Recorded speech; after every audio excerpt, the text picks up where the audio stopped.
There we go. Let's get this shit going.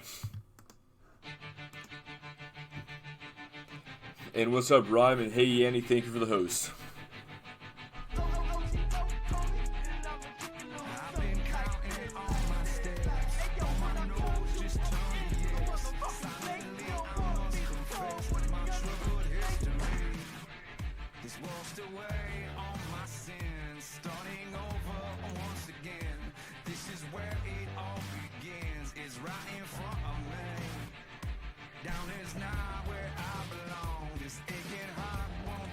Hello, ladies and gentlemen, and welcome to Proving Ground 2020. We are live here in Memphis, Tennessee, and we've got quite the show for you guys here tonight. We're going to be starting things off with our pre-show matchups between Sean Goldman and Oxley, and then following that, Marco Rodriguez takes on Deuce.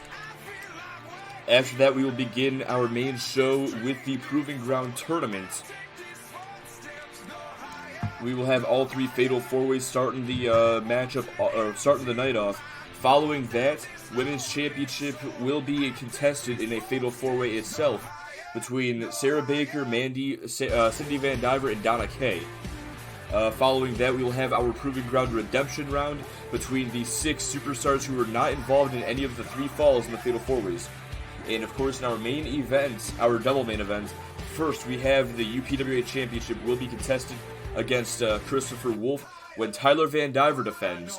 And in our second of 2 main events, we have the finals of the Proving Ground tournament in a 60-minute Iron Cell. And yeah, it's going to be one hell of a fucking night, that is for sure. That's why we're starting so early. Yeah, only 2 more followers. It damn well could happen tonight. I fucking hope it happens tonight, honestly. Fucking, that's another milestone. I think we hit 300 a few months ago, so yeah, 60 minutes. And hey there, Daps. What's up, bro? Glad you could be here for this too.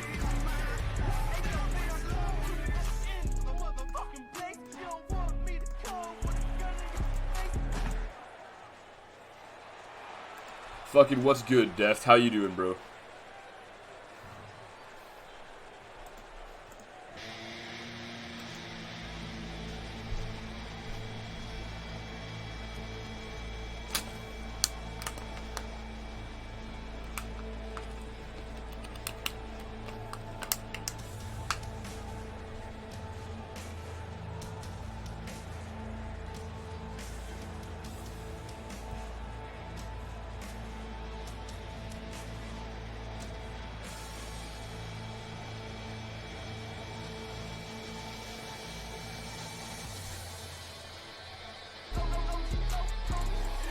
Thank you very much, Rhyme, for the host as well.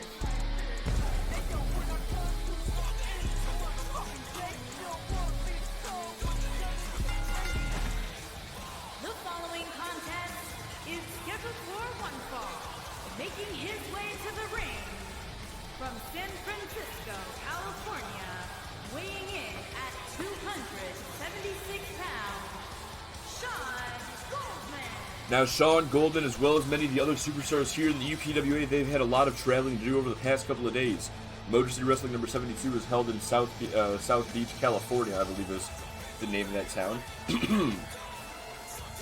And then, of course, Sean Goldman, he was battling in one of the Fatal 5-Way matchups to determine the number 1 contender for the, not number 1 contender, to determine one of the final 2 spots remaining in the Proving Ground tournament, where he was eliminated by Straight Edge.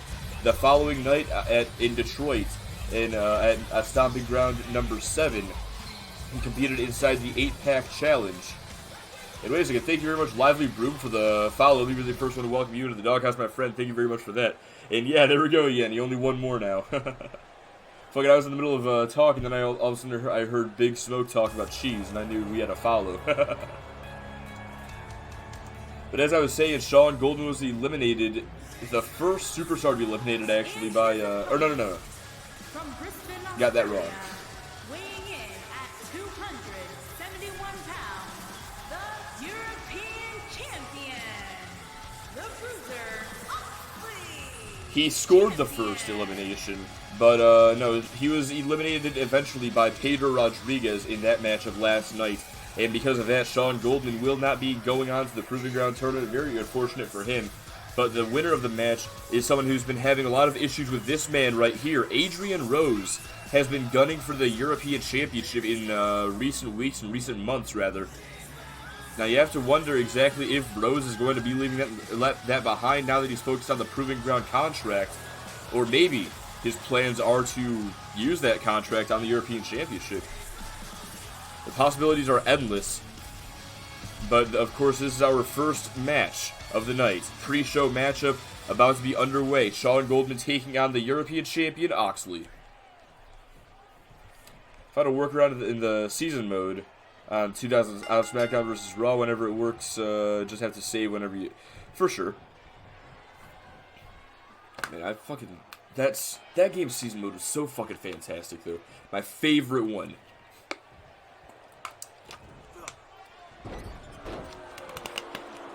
There's gotta be something wrong with your fucking disc, man, if it keeps on freezing and shit. Oxley with a back body drop. And now Goldman getting back up to his feet. There's a club right to the upper back and gonna send Goldman towards the ropes here. And off the rebound, gonna drop down. And looking for the clothesline, Goldman ducks underneath, and there's a clothesline of his own, taking Oxley down. Now, I'll tell you what, fucking... 08 used to freeze up on me a lot. Whether it was the PS2 version or the fucking 360 version, didn't matter what version of it that I played, it always just would freeze up on me, like, into fucking load screens. It's a nightmare in fucking season mode whenever you didn't save. Especially this one match. There's this one match on ECW that you had to play, where you had to defeat one guy, then another one, and then another one. And all in between every single match, there was a load screen, 2 load screens. So, like, you had to win the fucking lottery to get through all those without the damn thing freezing up on you. Let's see. Just when your custom guys involved in it. Alright, well. That still sucks, though, that it's whenever fucking... Like, it involves your custom superstar. Because that's one of the things that I fucking loved about that game, like, making a custom guy. Matter of fact, one of the guys that you saw last night, Devin Russ, is, like, he came from 2007. The original game I made him in was 07. And Sean Goldman, when I went back to the game a couple years ago, I even remade Sean Goldman on there, even though he came from 2K14. But hey there, Rash Cupid, and thank you very much for the 200 sparks as well. Thank you very much, Ryan. That is my bad. So, betting has been enabled. Just have it set for 1 minute. My bad.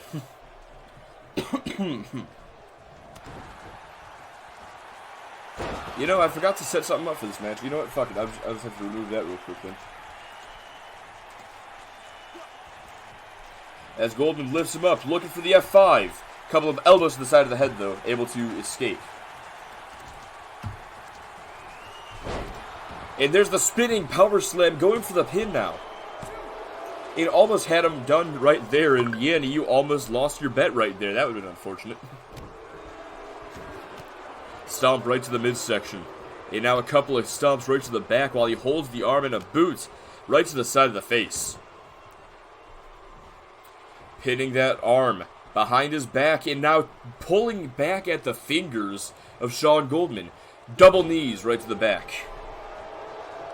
Wasn't the former richest man in the UPWA for nothing. Damn right. Sean Goldman sweeps the leg. And now looking to pick Oxley up. No, there's a shoulder right to Goldman. Going for the pin here. Feet on the ropes, hook of the outside leg. Only a 1 count though. This matchup rolls on. Goldman had that front face lock applied, and wait a second, has Oxley up and drops him with that military press. And now pressing his fists into the face of Oxley with that knuckle sandwich there.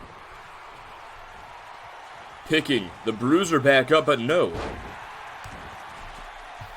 Shoulder block takes him back down, has him back up though, knife edge chop right to the chest, and the scoop slam connects. Oxley, the current European champion. Sean Goldman, a former UPWA champion. These two know exactly what it means to be a champion in this business. going at it here tonight. You have to wonder which will prevail as Oxley looks to drop the elbow across the chest, going for the pin. Off the maneuver, only a 2 count. Goldman able to power out. But wait a second, Oxley is not quite done there. Waiting for Goldman to get back up to his feet. And he's got him up on his shoulders, looking for that spinning power slam again, but this time it's Sean Goldman who reverses it. Delivers the F2 right there, paying homage to his old days as he now lifts Oxley up and delivers the F5. Hook of the outside leg, going for the pin, 1, 2, and no, only a 2 count. Oxley gets the shoulder up.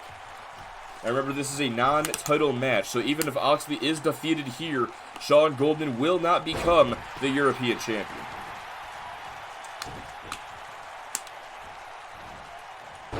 Tossing Oxley across the ring as he grabs him by the throat. Now Oxley rolls to the outside. Goldman to the top rope now. And off the top rope, oh, misses the clothesline, went for it all, got nothing. Now Oxley looking for that open palm strike. There's a left from Goldman. Looking for the forearm. Kick to the midsection. And another kick to the gut.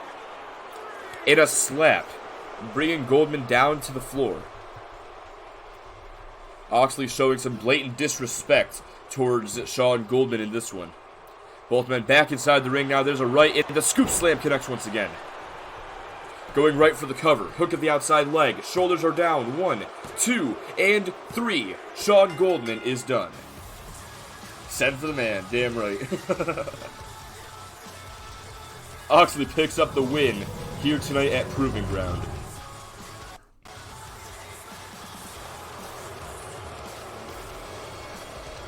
Let's see here. Sean Goldman going to suffer a loss tonight, whereas Oxley is now 5-4 for the year.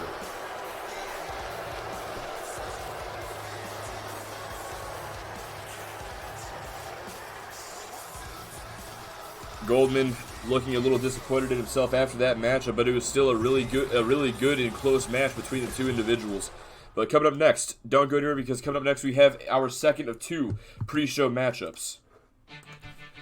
Up next we have Marco Rodriguez. He is going to be taking on the purebred athlete Deuce. And hey there, Ladon, bro. Welcome to the stream, man. Ain't seen you in a while. Alright, let's see here. That's the wrong fucking channel. Ladon, you just missed your boy Oxley pick up the win, bro. Shit, what's the fucking... with the scoop slam.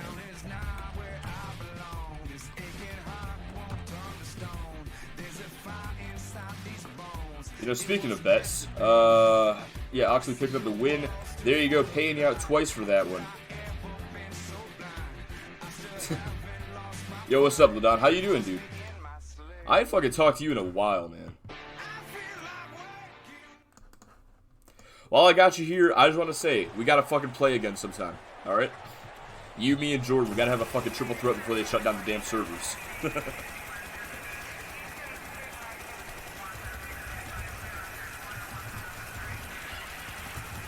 Now, I'll be honest, I expect this one to be a squash match, but I still wonder if Yanni is going to bet against the PRA for this.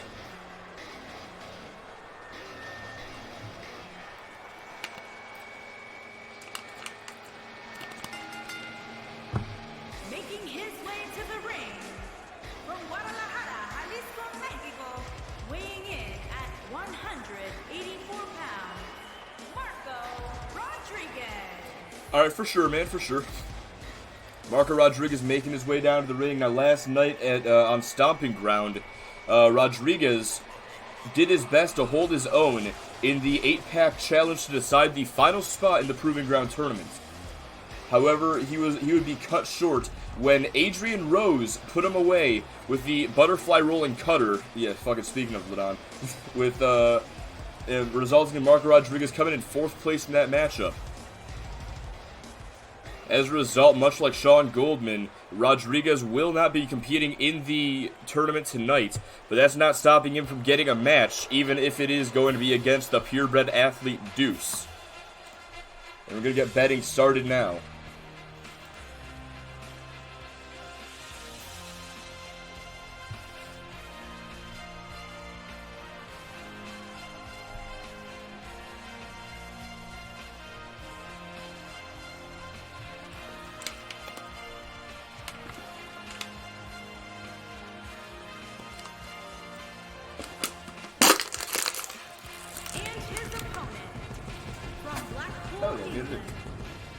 Weighing in at 245 pounds, Deuce. Rod, I'm fucking surprised that you just bet for Marco Rodriguez. I'll be honest. As impartially as I'm supposed to call this shit, I don't have much faith in Rodriguez, especially given the competition tonight. Now see, normally, Deuce is a very dangerous man. Don't forget, he is the winner of the 2019 Soul Survivor Tournament. But tonight, he is especially angry after losing the World Hardcore Championship this past Tuesday night on XTW. As this matchup gets underway. Oh, Rodriguez with a kick right to the leg, and now taking the fight to the bigger man with that side slam. There's a stomp right to the leg and follows up by slamming him face first in the mat. Rodriguez doing his best to take the fight to Deuce here, spinning back fist, and now the collar elbow tie-up, but there it is, Deuce's power on display as he just shoves him back. Rodriguez trying to use his quickness here. And there's the drop toe hold. Why, Rhyme? I'll tell you exactly why right now. I mean, I'm not going to count him out. He could win the match in theory, but after that boot of doom, probably fucking not. But Marco Rodriguez overall is 9-35. That is his record. And thank you very much, Rad, for the host. What's up, bro? Man, we're getting everybody here tonight. Fucking had Deft earlier, got Rad, even got fucking Ladon. And Deuce now rolls Rodriguez over, has the sharpshooter locked in, trying to force the submission. Very curious move by Deuce to go for a submission move. Deuce nowhere near the type of submission specialist that we know many of the Motor City Wrestling superstars are. But either way, could have just been a power move on his part, trying to show off against Rodriguez. As Rodriguez now on the apron, reverses with that forearm back inside the ring now. Going after Deuce, sends him towards the ropes, and off the rebound, there's the right. Deuce now has him full Nelson into the kick to the back. And now, oh, Iron Claw. What the fuck? When the hell does he do an Iron Claw? Either way, has it locked in, but Rodriguez getting back up. There's a nice view. A couple of punches right to the midsection, able to break free. And now the single leg drop kick, taking Deuce down. Deuce picks himself back up on the ropes. Rodriguez going for it all with that splash attempt, that cross body, but Deuce able to get out of the way and avoid the impact. And now hot shots to Rodriguez, pulling him back towards the center of the ring. Looking for the right, but Rodriguez with a reversal. And now sends him towards the ropes, over the back. And a spinning heel kick finds its mark right on the face. Rodriguez has been putting up an amazing fight tonight so far, as he now lifts the bigger man up and gonna deliver the pop-up cutter to Deuce. My God, tonight could be the night that we see Rodriguez pick up his 10th win in his career. Could finally hit double digits tonight, as Deuce with the reversal kick right to the gut. Oh, and a clothesline flattens Rodriguez. Able to reverse that Gourdbuster. GTS now drops the fist on the face, and a second one right to the forehead, and going to finish off with the trifecta. Looking to pick him back up. No, elbow to the right to the face. Rodriguez looking for the drop kick. Deuce sidesteps. Catches the leg. Elbow right to the knee. And now sends him into the corner. Big boot. The boot of doom takes him down once again. Looking to pick him back up here. Rodriguez, though, with the reversal Hurricane Rana, taking Deuce down. Oh, and the disrespect as well. Playing SmackDown vs. Raw. Did I get the main theme of XW or MCW from SmackDown vs. Raw 2007? Well, kinda, yeah. XTW has Riot by 3 Days Grace as its theme song. Which, that is the very first time that I ever heard that song. Was playing 07. And that is, that song is what introduced me to rock music. It all stems from fucking SmackDown vs. Raw 07 as Deuce delivers the gore. My stubborn love for rock music and absolutely nothing else pretty much all stems from 2007. And, yeah, I'm not going to say that it's because of 2007 directly that I used Riot as the theme song. I mostly just did it because it's a fucking awesome song, and it fits well with XW, personally. But yeah. In, you know, long story short, yeah, I guess it kind of is. Going for the pin here off the Elevator, and no, wait a second, Marco Rodriguez kicks out of the Elevator. It is very rare that we see Deuce deliver that maneuver. Normally he puts his opponent away with Deuce's Wild. If that doesn't work, he moves on to the Elevator to finalize the matchup. But tonight, Marco Rodriguez kicked out of it. And Deuce now a very angry man. There's the clothesline. Nearly took his head off with that one. And now the back body drop to Rodriguez. And finishes off with a spine buster. Thank you, Cupid, for the 100 sparks. Deuce, lateral press, looking for the pin here. And that is going to do it for Rodriguez. Kicks out of the Elevator just to be defeated by the fucking spine buster. Sounds about right. Well, to be fair, Peter Rodriguez got beat by the exact same move last night, so...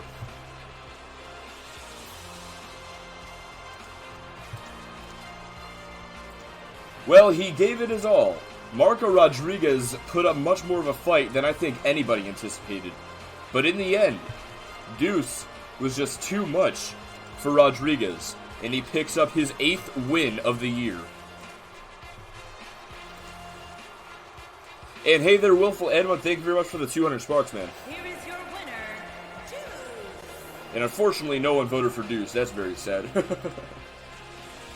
But don't worry, these matches are about to become less likely to win, as far as gambling goes. But you're about to get a higher payout if you do pick the correct man. Because coming up next, we are finally starting the Proving Ground Tournament.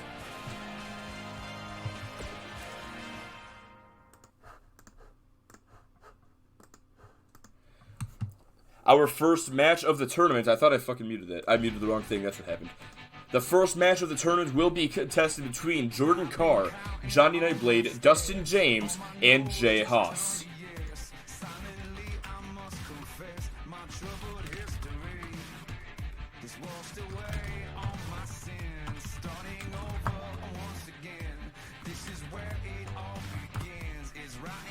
What do you mean, why?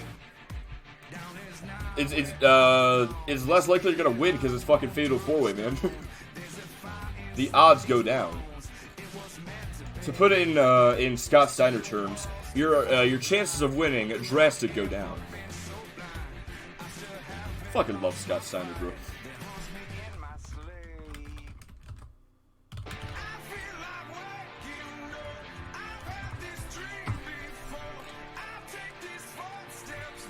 This is a round 1 match in the Proving Ground Tournament. This will be contested between Jordan Carr, Johnny Nightblade, Dustin James, and Jay Haas. But following this match, we will see Alex Rude, Justin James... Wait a second. Something went wrong here. What did I do wrong? I did something wrong.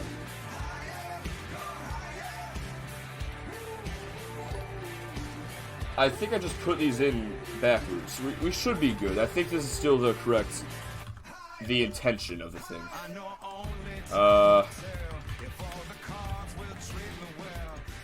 Let me just set this up real quick. So I got a little caught off guard there by a mistake I made, apparently.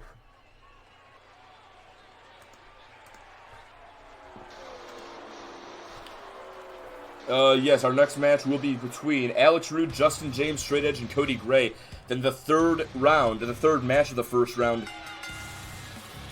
Making his way to the ring from Newark, New Jersey, weighing in at 268 pounds, Jordan Carr. The third match of the first round will be contested between Riley Anderson, Adrian Rose, The Last Call, and DGX.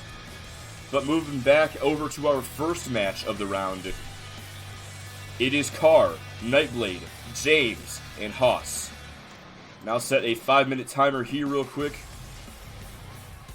Who is going to win this matchup? Will it be Carr? Will it be Nightblade? Will it be James? Or will it be Haas? And remember, this is a one-fall match. Whoever wins tonight, under the rules of the Proving Ground Tournament, whoever wins tonight will move on to the final round.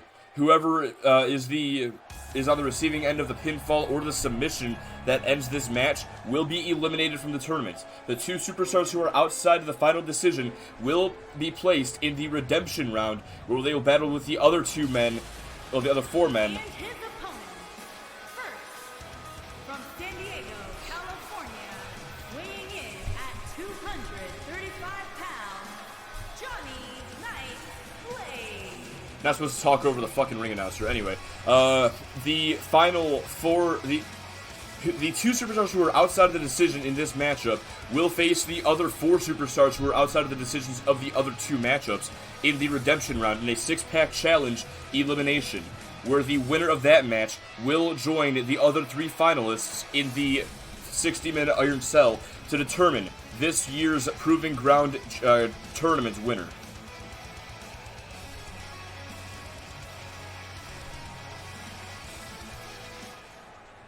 Yo, Ryan, if you think that Nightblade's gonna win, bro, you better bet. Better bet on him.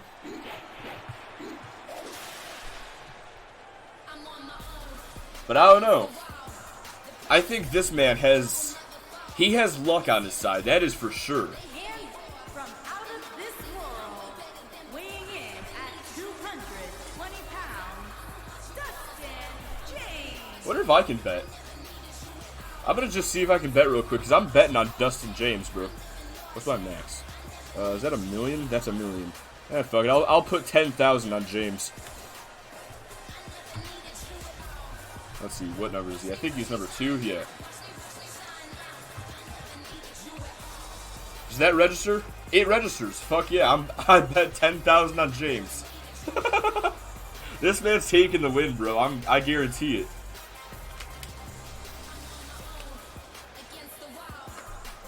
Dustin James.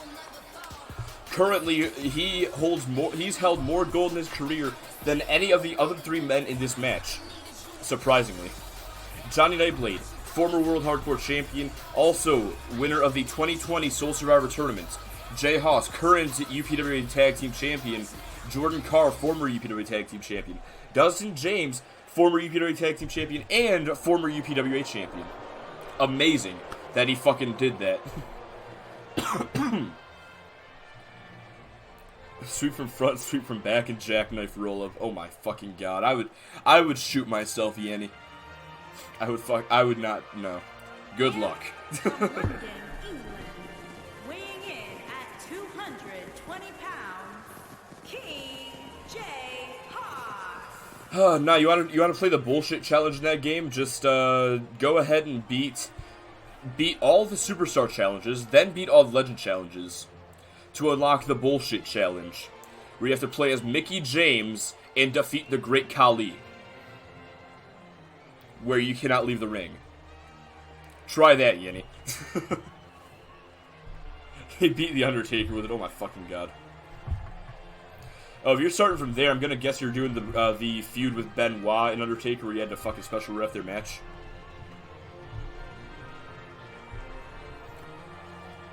Yep, I remember that one. That was like the first one that I fought. Like that was the first storyline I think I played on that game. It was weird because I had no fucking clue who Chris Benoit was at the time. Oh my fucking god. Anyway, Jay Haas making his way down to the ring. Like I said, he is currently 1/3 of the UPW Tag Team Champions, alongside Alex Rude and Riley Anderson. The 3 men formed the British Invasion. Well, no, if you go to Raw, your first storyline is no, I think that was my first storyline actually. No, I don't know. I think the Undertaker and Benoit one was. But if you go to Raw, your storyline is you fighting the Big Show alongside Daivari, Carlito, and somebody else. Or you could team up with the Big Show to take on Daivari, Carlito, and that other person.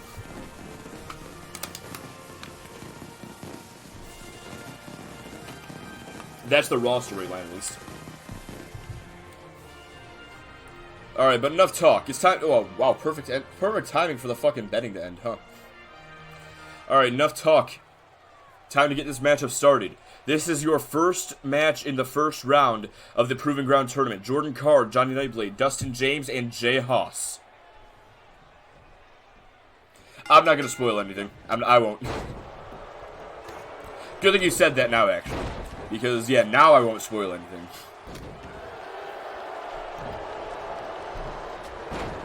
You know, I will say this. I will say one thing. If you want to play the Royal Rumble, do not go for the championship.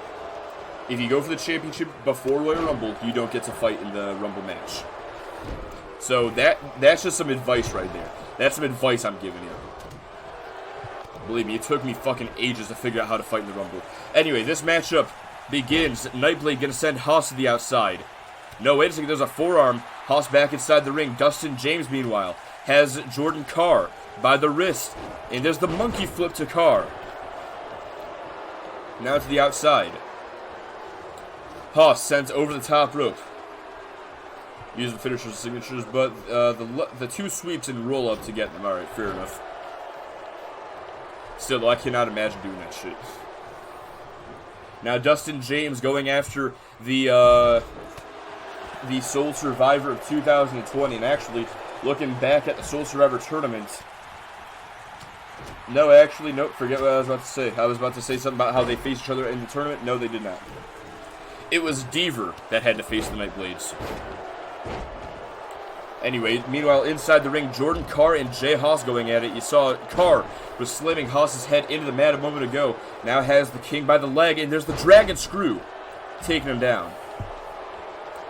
Haas, the only superstar in this matchup who holds any championship gold currently, would love to add the Proving Ground contract to his resume, that is for sure.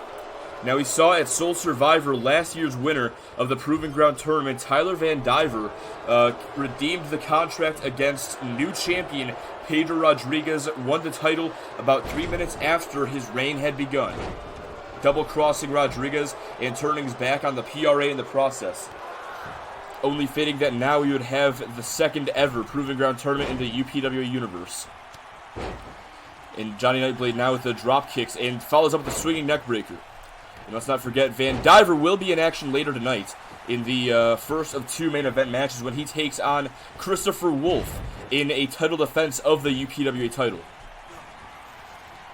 Anyways, again, Dustin James just got taken out by Jay Haas. Haas with the right, and the knife edge chop. And a clothesline sends Nightblade over the top rope, but James now retaliates against Haas. The thing about the Undertaker match is your guy has lowest attributes possible, kicked out of the tombstone after 10 minutes of being beat up, then lost via jackknife roll-up a few seconds later. Fucking sounds about right. Wait a second, meanwhile, Carr just delivered the DDT here. That match is over. Holy shit, that was fucking quick. Wait, which DDT did he hit? Did he hit the 1916 or did he hit the, straight jacket? Okay, it was the straight jacket. Well, this match is fucking over. I forgot about the fucking Mr. Beast tournament. God damn it, I need to watch that later. Anyway. Congratulations to whoever picked Carr. Good job, Yanni. Oh, I thought you lost via jackknife. Either way. Paying out twice for that one. Jordan Carr advances in the tournament. That means Dustin James, the man I picked to win this match, has been eliminated from the tournament. Very, very sad. Time for us to move on to our next matchup, though. I will do a thing in just a second. And just like that, you can see it here. Jordan Carr will be advancing in the tournament. Meanwhile, Dustin James has been eliminated. Alright, that's, there we go. Dustin James has been eliminated. That means that Johnny Nightblade and Jay Haas will be going on to the redemption round.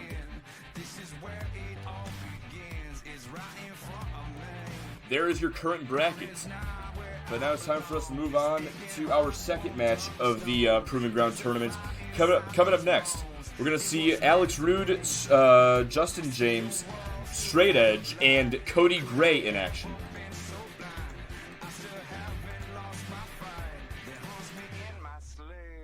Fucking richest man. You're making your way back, that's for sure. No, don't spoil it, Rhyme. Don't fucking spoil it for me, bro. I don't want to hear it.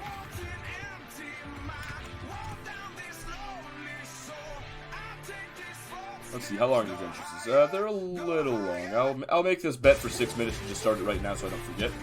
Alright, Jordan Carr won. Give him a win real quick. Man, Jordan Carr advanced the fucking... That's amazing, actually.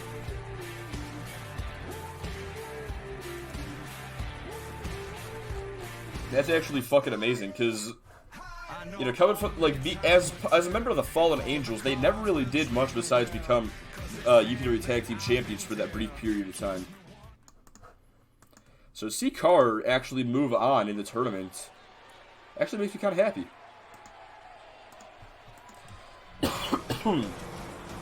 So weird seeing Rude like this. I'm sure it fucking is. I'm guessing you've updated him at least 78 times since this version.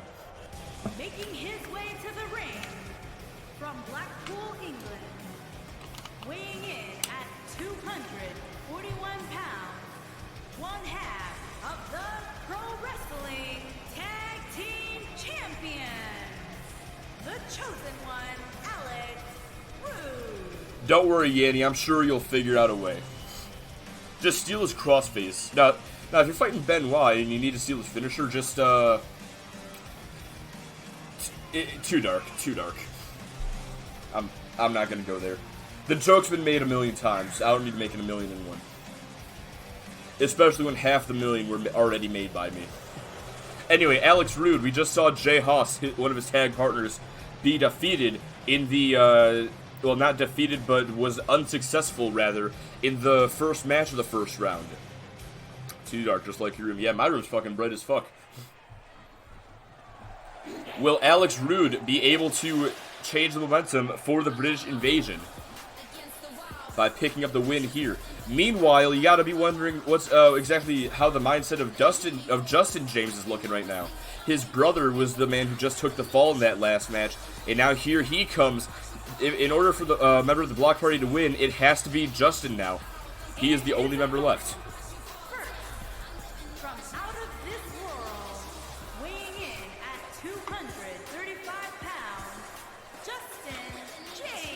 Not surprised at all, Yanni, that you're betting on straight edge. That means he's gonna lose now, you know. Anyway, Justin James makes his way down to the ring. Now, let's not forget this past Thursday night on Motor City Wrestling. It was the Block Party who took on the British Invasion for the UPW Tag Team Championships. It was a very incredible match, very back and forth. It could have gone either way. But you have to wonder if the interference from Jay Haas in that matchup, providing distractions to the referee, to the competitors, everything that he did in the match, you have to wonder if that is the reason why the Block Party were unsuccessful, and you have to wonder if there's any ill will from Justin James towards Alex Rude in this match. But if there is, he has to be willing to channel that anger and not let it get the better of him, and let it result in his elimination from the tournament. And from Juarez, Chihuahua, Mexico, weighing in at 181 pounds, Shane F. Come to think of it, you have to expect that may be what happened with Dustin James moments ago. He was too focused on Jay Haas in the previous match that he let his guard down, didn't realize that Jordan Carr was behind him, and was able to hit the straightjacket DDT to put him away. And you know what? I forgot to put that in the fucking Discord.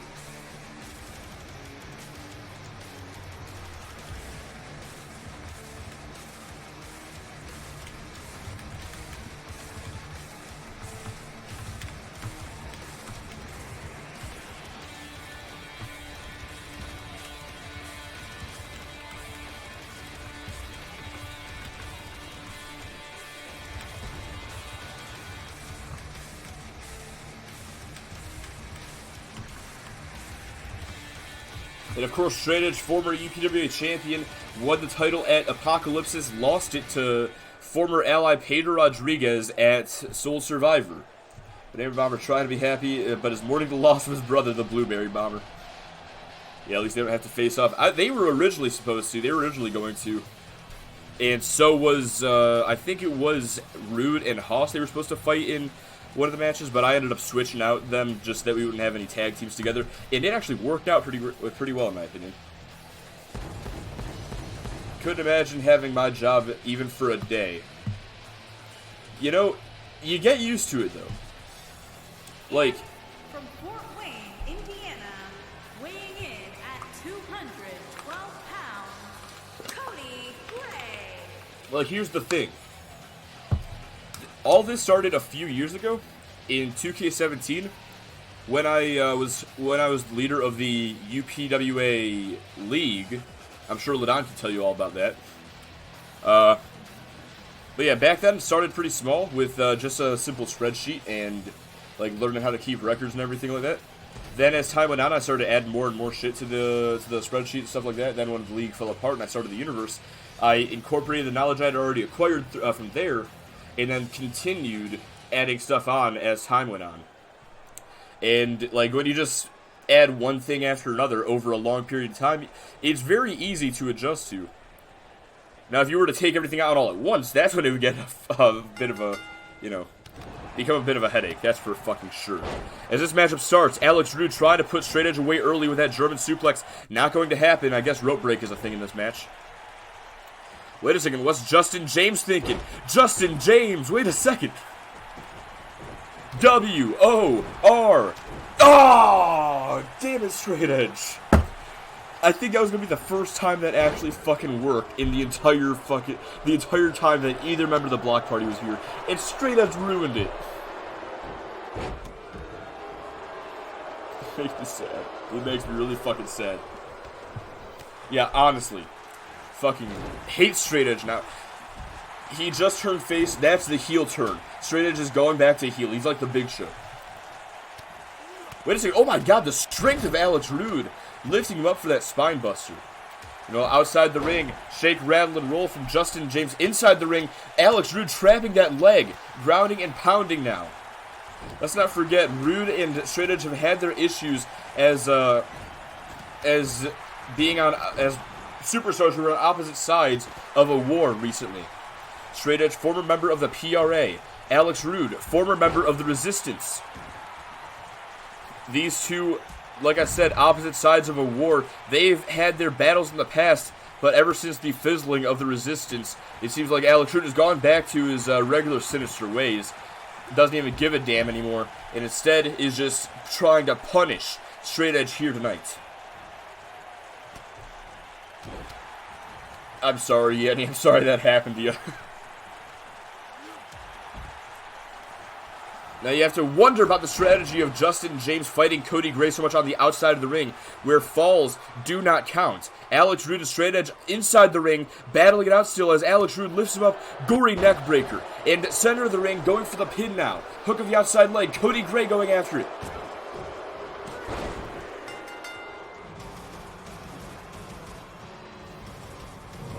What is with these fucking Fatal 4-Ways lasting 5 minutes? Well, Alex Rude wins. No one bet on him. At least it wasn't Justin James who fucking went. Yeah, of course, Ladon, you're fucking happy. What the fuck even is this shit, dude? Here is your winner, the chosen one, Alex Rude. We may have started a little too early for this shit. I don't fucking know. What the fuck? Well, thank you very much, Rhyme, for the 10,000 sparks. The fuck even is that gift? And it looks like Straight Edge has been eliminated from the tournament. Very unfortunate, despite the valiant effort he put in on Motor City Wrestling to earn this spot in the first place. Let me just find... I'm just going to update the record real quick so I can just make things easier later. Where's Alex Rude's name at? And there he is. Rude now 9-7 for the year, 36-27 overall. Alright, let's see here. Moving on now, we still have one more Proving Ground tournament matchup to come. But as we get this next match underway, allow me to update the bracket real quick. You can see Alex Rude has been added. That's the wrong one. That is definitely the wrong one. Alex Rude has been added to the thing. And meanwhile, Straight Edge has been eliminated. That's the wrong one. From the tournament. Meanwhile, Justin James and Cody Gray will be added to the redemption round to face Johnny Nightblade and Jay Haas later in the six-pack challenge. But moving things back over here now, we have our third and final matchup in the first round of the Proving Ground tournament. Let's see here. Let me just put this in real quick.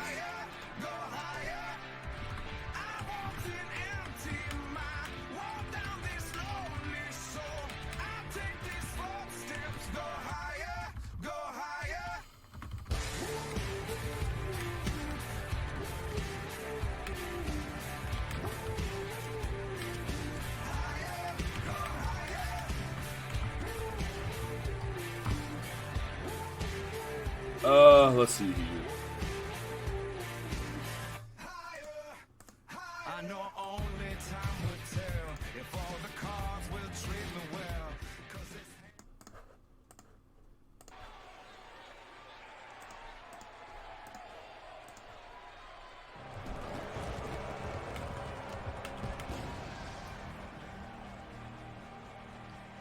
Oh yeah, it's Riley Anderson coming out. That's why it had fucking weird pyro like that. He's a champion.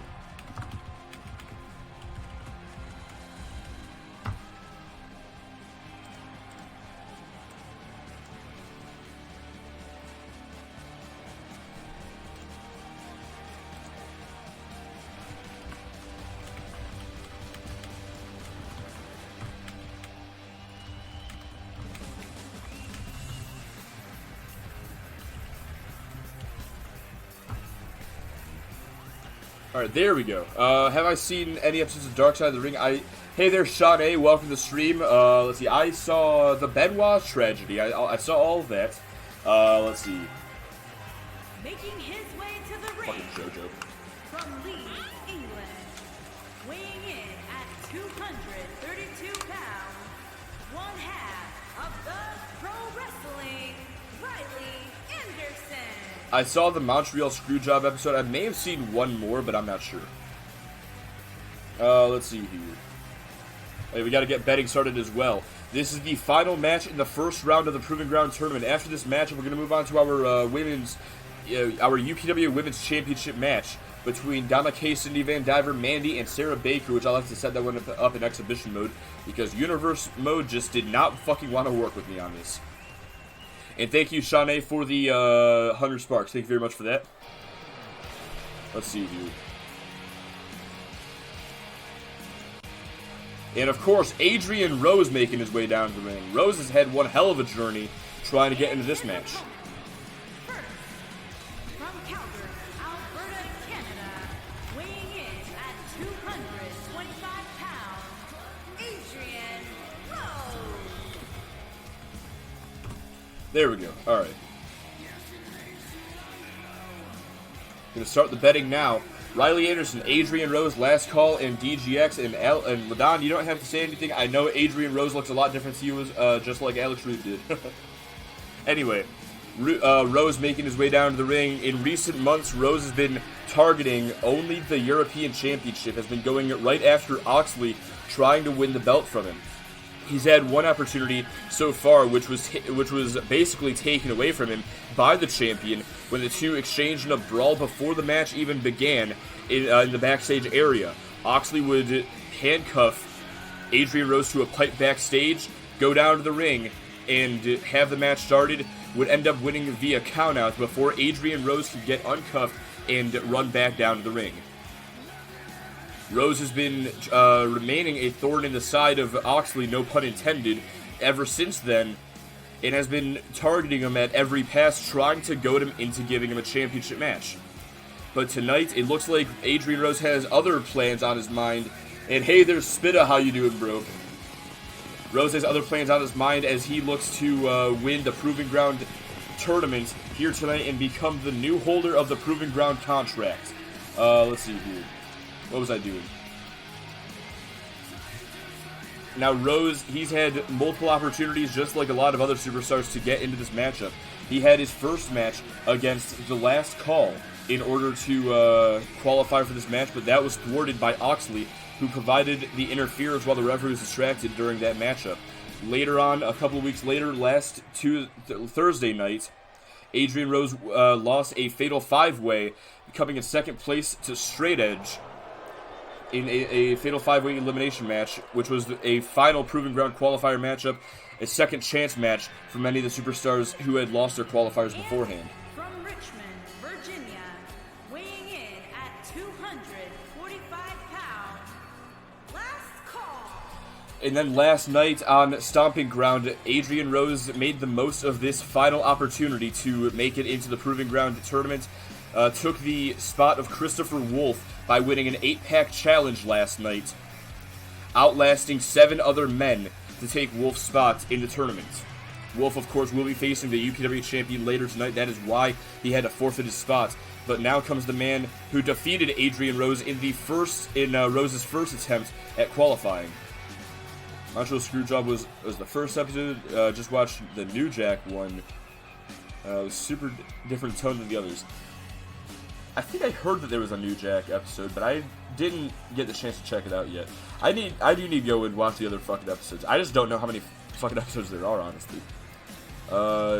Gorgeous Gino. I don't know who Gorgeous Gino is, so it might not make me cry because of that. I have no fucking clue, but yeah, I do intend to go ahead and watch the rest of those episodes at some point. And we've still got one more man to come down to the ring. There's also 40 more seconds left to bet, so be sure to do so if you haven't already, if you want an opportunity to win some chips. Hey there, Pup Leo, welcome to the stream. And from Mobile, Alabama, weighing in at 187 pounds, DGX. Alright, I'll just fucking check those out as soon as I get the opportunity to. But DGX making his way down to the ring now. Now DGX, he won his qualifier just a couple of weeks ago by defeating Pedro Rodriguez. As a matter of fact, DGX defeating Rodriguez in his qualifier is was kind of the prelude to Adrian Rose being added to the tournament. It was a slippery slope. By that I mean when DGX defeated Rodriguez, Rodriguez didn't see it as a loss in a qualifier. He saw it as an embarrassment to lose to this man. As a result, the general manager forced any member of the Allegiance to face Christopher Wolf as punishment for DGX winning. Tyler Van Diver would step up to the plate and would lose, but because he's UPW champion and lost to Christopher Wolf, Wolf was entitled, in Pedro Rodriguez's opinion, to win an opportunity. He was entitled to get an opportunity at the UPWA Championship.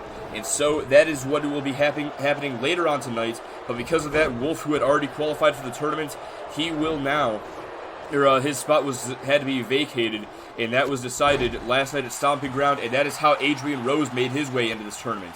As this matchup begins, though, Riley Anderson, the last call, battling in the upper left corner of your screen. Adrian Rose gets a DDT from DGX on the bottom right corner of your screen. Let's see, set aside a... See, here's the thing, man. I just can't set aside a day for myself, bro. I've fucking tried. I just can't. What happens is I don't plan to do it. Sometimes I don't plan to do it. It just happens where I end up just watching a shit ton of YouTube videos for no reason at all, and the whole day's shot.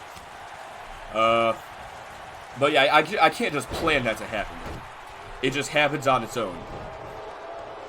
It's fucking weird, alright? I don't know. But yeah, Ryan, I do like baseball. I mean, kind of. I used to watch it a lot with my dad. I go to a baseball game whenever I get the opportunity to, though.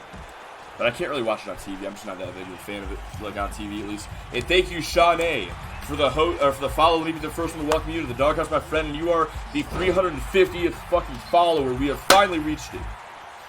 We are now at 350. There we go. That's what I'm talking about. That means our new milestone will be 400. I'll have to start changing my fucking titles from now on now. Bionic Elbow to DGX. Adrian Rose with the Lion Salt now. This could be it for DGX. Going for the pin now. Okay, I was about to fucking say. Anyway. The 350 hype is real. Wait a second, Chemical Kiss DDT to Adrian Rose, going for the pin. This time Riley Anderson breaks it up. And now Anderson going after Adrian Rose, but gets intercepted by the last call.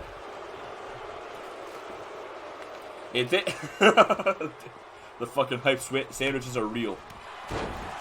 Fucking even Radcore's getting in on it. Hell yeah, dude. Fucking hell yeah. Adrian Rose, no, the Tilt-A-Whirl Spinebuster from DGX. Uranagi to Rose. You know what, fuck it. Fuck it, I'll even get in on it. Let's get this shit going, man. Alright, that's enough. That's enough for me at least. You guys can keep fucking going if you want. My god, the fucking screen. Hold up a sec. Going for the pin here. Only a 1 count.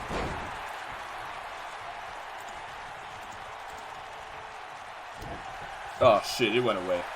That might have been my fault. Oh well. I was just about to expand the... Oh, I'm stupid. I'm just stupid. I fucking hit the wrong thing. Wait a second, has the submission locked in? I need to start paying more attention to this fucking match. Nah, you guys are good, dude. I'm not trying to tell you guys to stop. I was saying that's enough for me. Now, what I was trying to do, I was trying to fucking expand the chat box on the screen to show all the fucking hypes that were going on. Wait a second. Riley Anderson chokeslam to the last call. Oh, shit. Going for the pin. But Adrian Rose right there to break it up. And now a Tilt-A-Whirl side slam to Riley Anderson, takes him down. Going after the last call, and I think this is the longest running Fatal 4 we've had so far all night.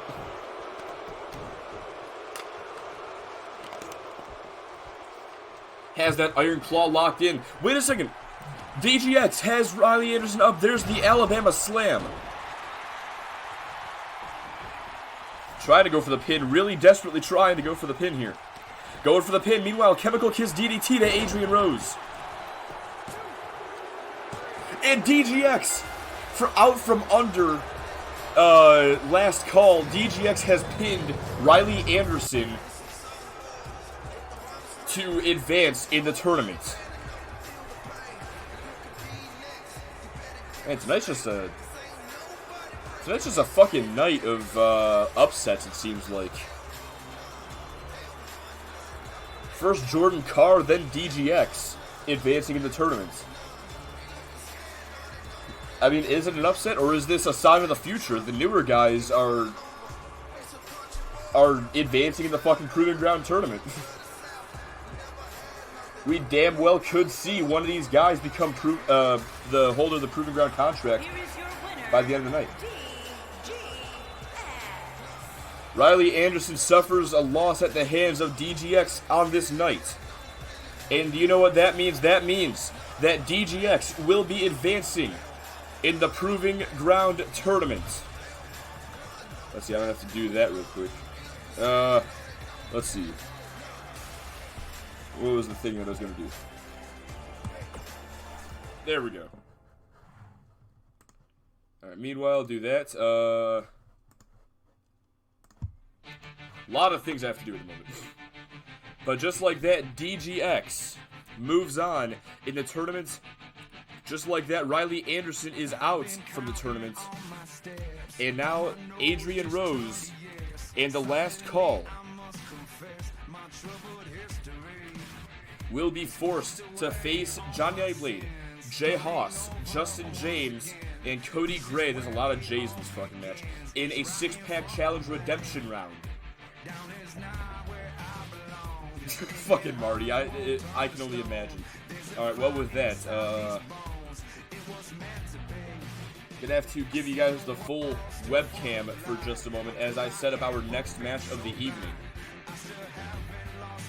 Because I have to set this one in exhibition mode, because the fucking game is saying no, you can't make this a Fatal 4-Way for no fucking reason at all. Not a Fatal 4-Way, an elimination Fatal 4-Way. So it is what it is. Just gotta work with what we got here. Let's see, where is Proving Ground? Oh, I'm right on it. Let's see who's in this matchup. It will be Donna Kay Cindy Van Diver.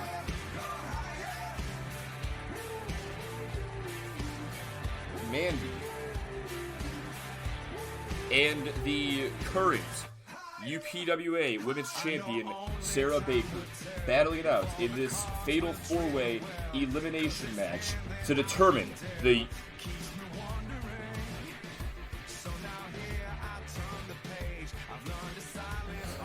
I didn't set up the fucking championship.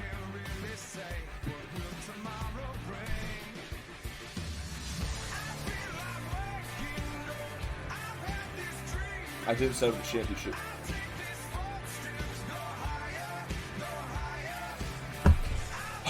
Gonna have to fucking remake this match in just a second. Well, in the meantime, I'll just update everything on the Discord real quick.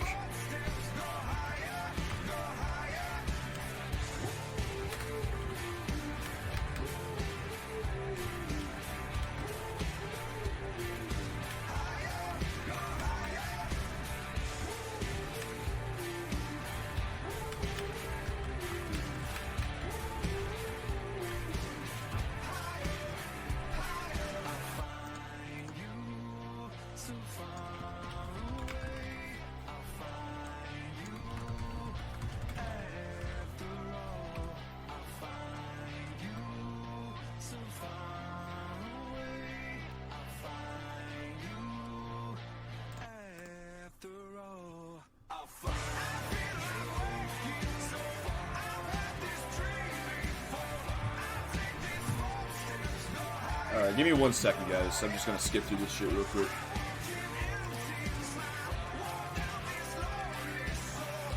I'm not even gonna bother with the fucking webcam screen this time. I'm just gonna leave it how it is.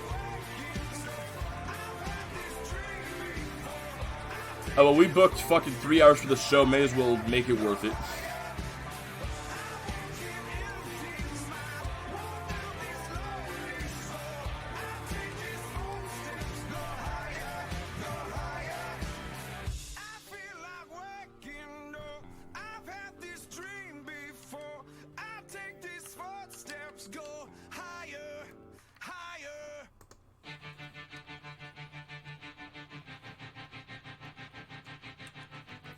Alright, let's see. Who do we have? Donna Kay. Donna Kay, Cindy Van Diver first. Then Mandy. And then Sarah Baker.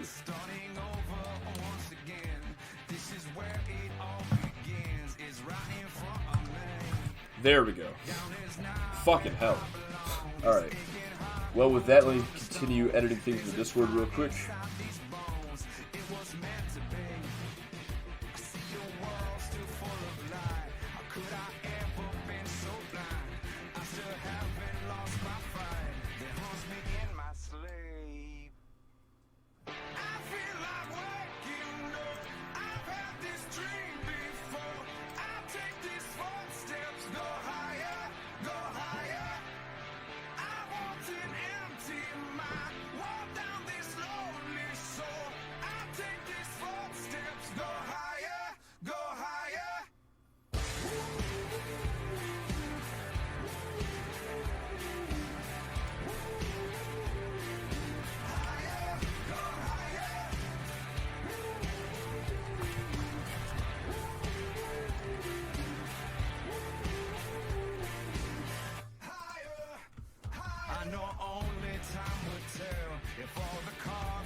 Give me 1 second here.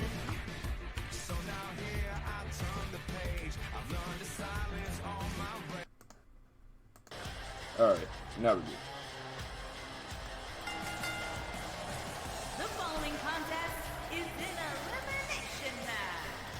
And is for the championship. Introducing the challenger. From Chelsea, England. The rock star, Donna Kay. Let's see, Jay Haas.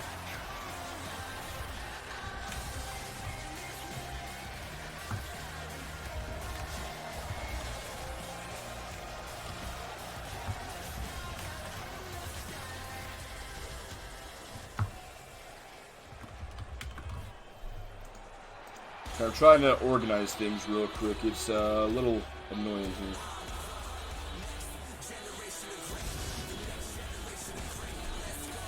And introducing the challenger from West Palm Beach, Florida. There we go. Cindy Van Diver. All right. Van Diver and Donna Kay, these two superstars earned this opportunity at the Women's Championship not too long ago, this past Tuesday night, as a matter of fact, by defeating Brittany Foster and Melissa Roode in a tag team match. Now, Cindy Van Diver, she's been a champion in her past. She is the longest reigning, no, not the longest reigning, she is the woman who dethroned the former longest reigning women's champion at the time, Melissa Roode. Cindy Van Diver has held the championship for 29 days during her reign with one title defense before losing it to the current champion, Sarah Baker, who's now held the belt for a total of 83 days. This will be her third title defense coming up.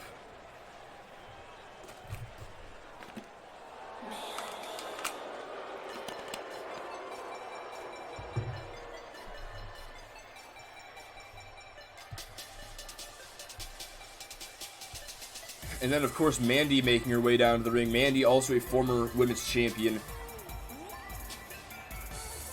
Let's see. Oh, actually, you know what? It was actually Mandy who fucking defeated Melissa Roode for the championship. My bad. Van Diver defeated Mandy in her past to become the champion. Mandy, her reign lasted a total of 28 days. But, what was I going to say here? Mandy, she won this opportunity to become the women's champion once again a few weeks ago in a fatal four-way matchup between herself, Cindy Van Diver, Brittany Foster, and Melissa Roode.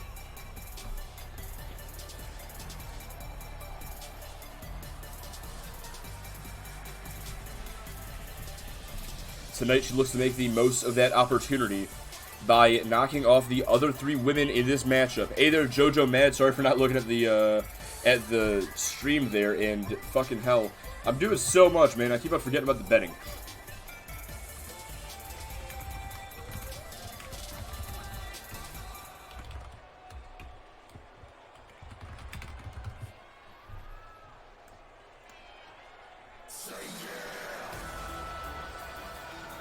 Alright, betting has started, finally. And introducing the champion from Atlanta, Georgia. She is the Pro Wrestling Alliance Women's Champion, Sarah Baker.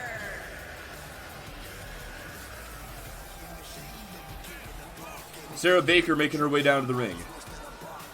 Currently, she's held the championship for a total of 83 days, which just so happens to be the exact same amount of time that her brothers, the Jay and Jeff Baker, held the UPWA Tag Team Championships almost over a year ago when they won them at Soul Survivor.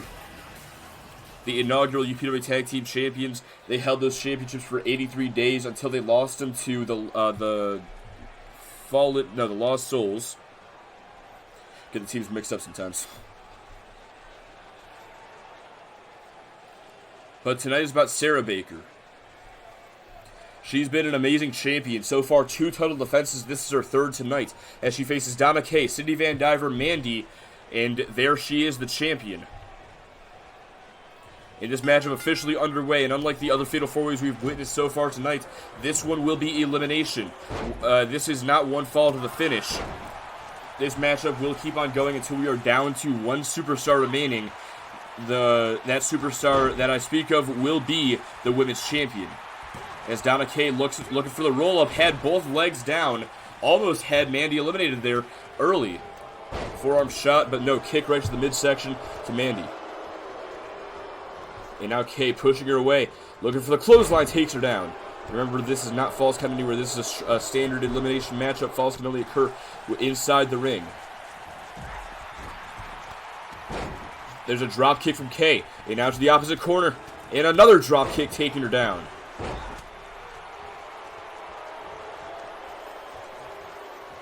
And Kay now launched over the top rope. But Mandy going to the outside, looking to fight either Van Diver or Baker. No, going back after Kay. There's a kick to the gut. Oh, and what a slam from Van Diver on the outside of the ring.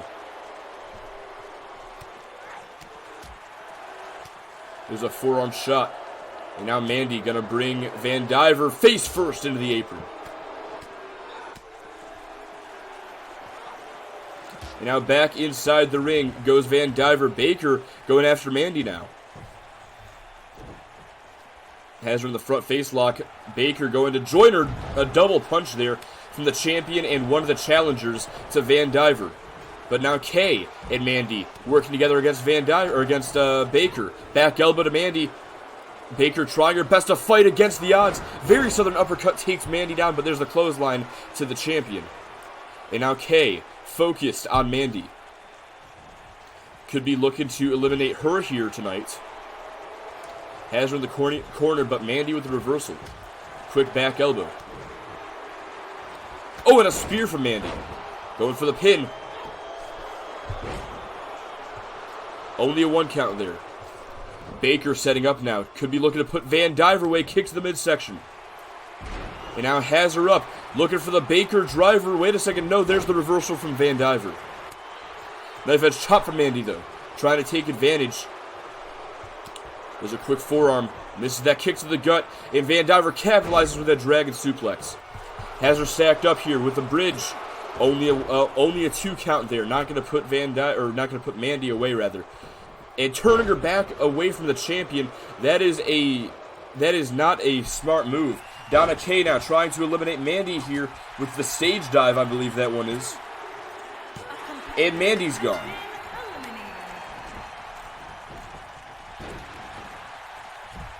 No, that was the party rocker she eliminated with.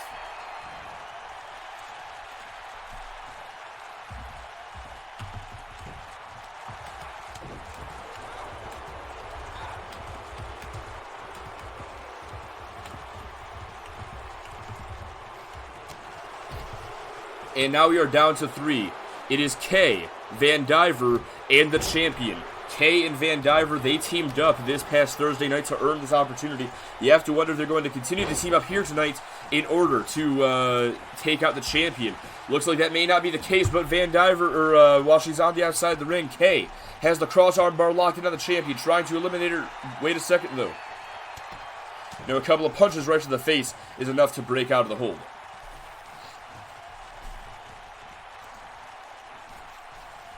Damn, tough luck, Rhyme. That's unfortunate, man. As she gets her face smashed into that top turnbuckle. Repeatedly, and now Baker is down. Oh, looking for the super kick. There's the spinning heel kick from Kay. Sarah Baker trying to crawl away. Van Diver sent into the corner. Van Diver with the reversal, and a DDT takes her down. Baker now clawing at the face. And Kay is down. Looking for the pin here. Only a 1 count. Kay now rolling to the outside. Looks like she's been incapacitated for the time being. Looks like Baker's going to go after Van Diver now. Club right to the upper back. Just waiting for her to get back up. Quick backbreaker.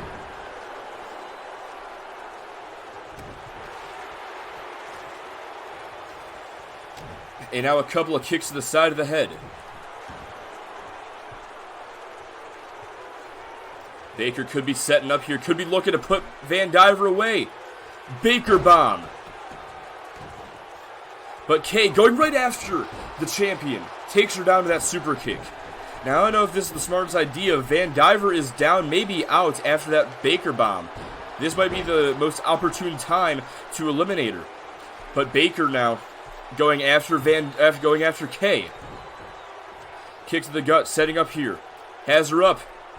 And the Baker driver connects. But now Van Diver gets involved. Misses the super kick, going for the pin now. To eliminate Kay. And Kay is gone after the Baker driver. Tilt-a-whirl side slam takes Van Diver down.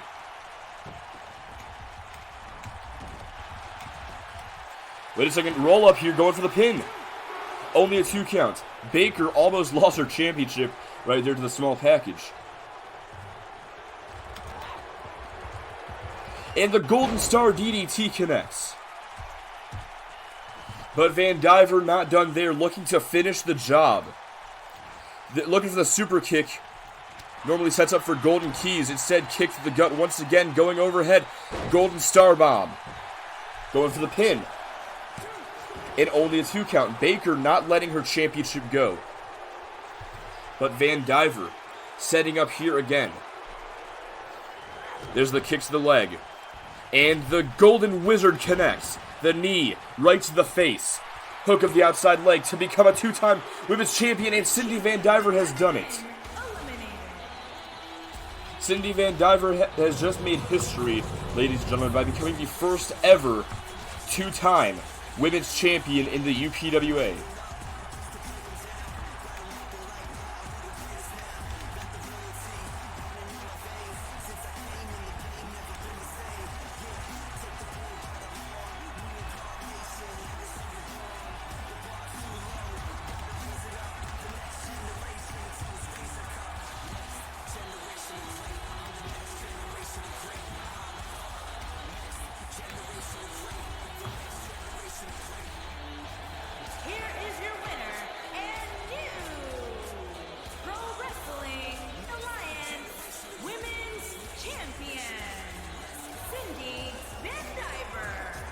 Congratulations to Cindy Van Diver here tonight, putting an end to Sarah Baker's, almost 3-month-long reign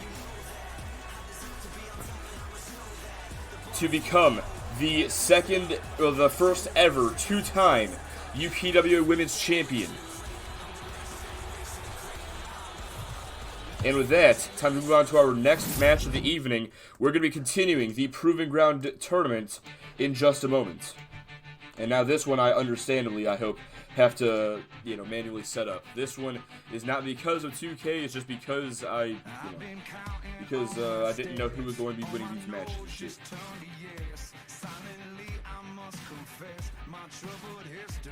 Now let's see here. First off, gotta set the arena. Wrong Proving Ground. I chose 2019 on accident. That's unfortunate.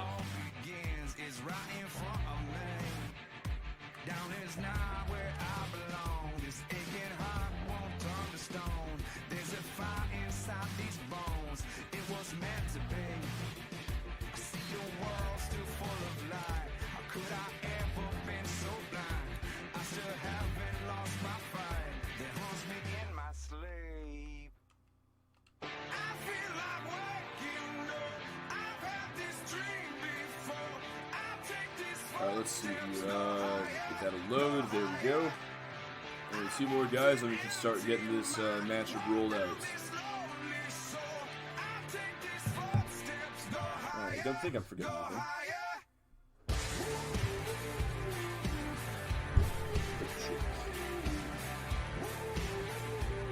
There we go. Now this match right here will be an elimination match. All 6 of these superstars, they failed to win their round 1 matches earlier tonight. This right here is the redemption round for all of them.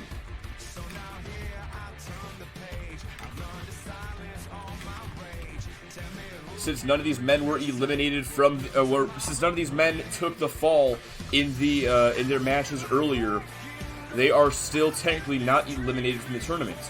Not until this match. Once they have taken a fall, that is when they are gone. That is why out of all 6 of these men, whoever does not take any falls, whoever's the last man standing out of these 6, cannot last the 5, will move on to the finals to join the likes of DGX, Jordan Carr, and Alex Rude.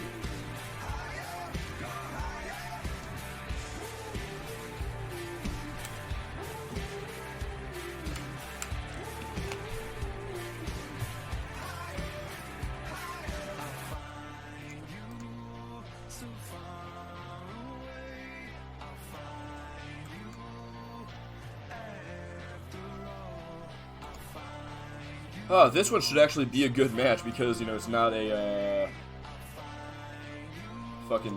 it's not a 1-fall match.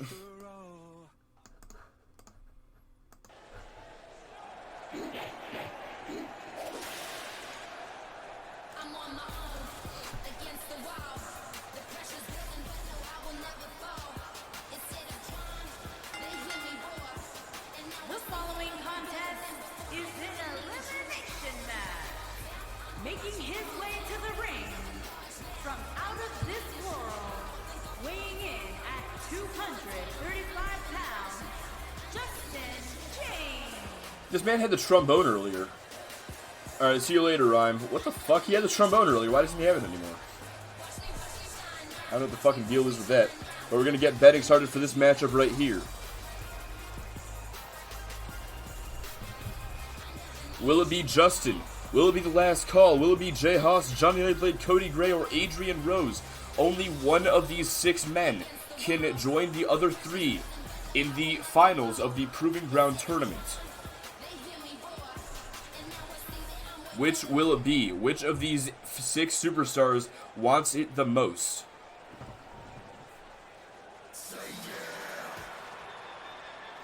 Last call making his way down to the ring.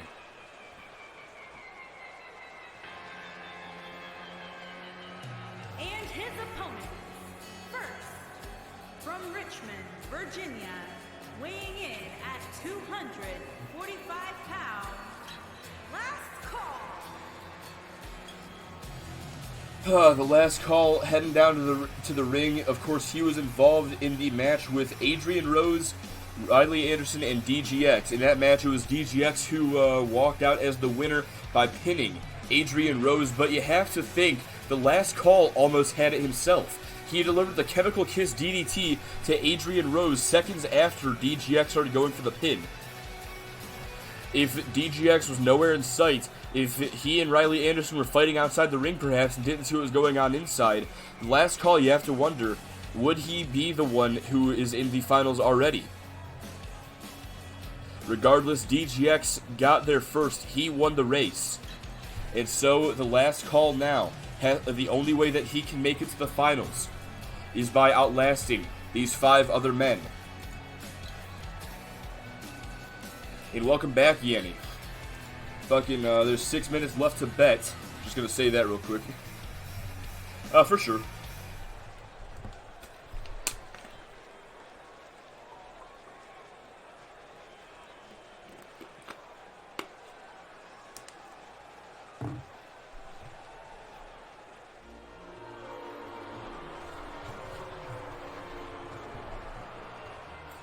And then perhaps the most royal of all the competitors in this match.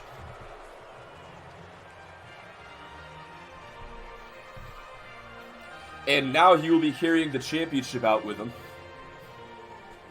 And from London, England, weighing in at 220 pounds, one half of the Alliance Tag Team King, Jay Haas.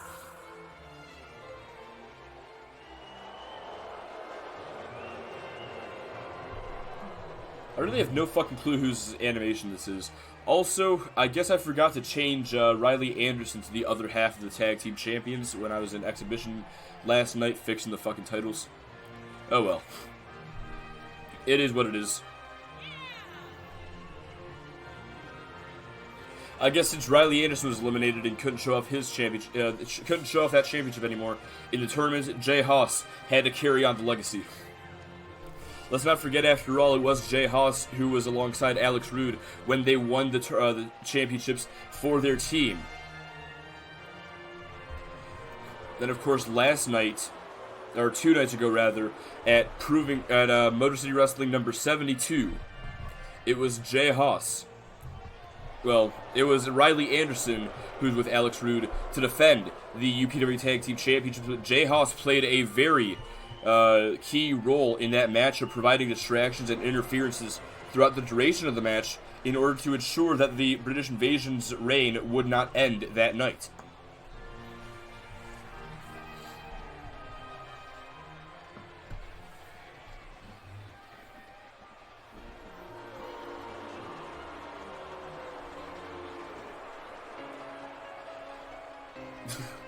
Damn fucking right she is, dude.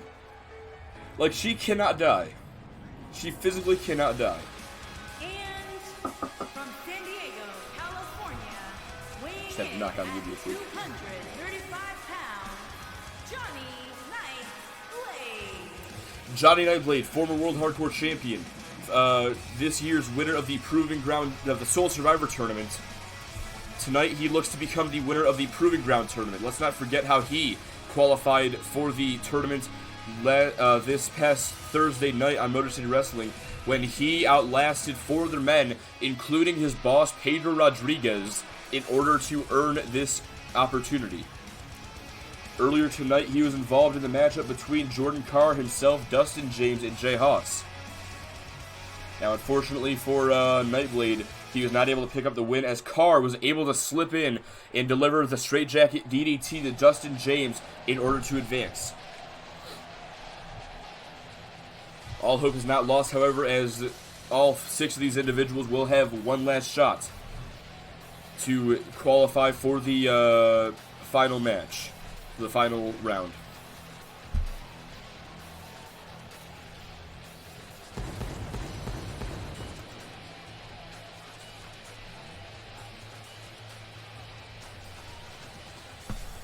And from Fort Wayne, Indiana, weighing in at 212 pounds, Cody Gray. Cody Gray, one of the top names in the entire tournament tonight. A very decorated superstar throughout his tenure here in the UPWA. Former UPWA Tag Team Champion, technically alongside his former partner, Locally Lopez, and of course with Tyler Van Diver. He is the first ever 2-time European champion in the UPWA.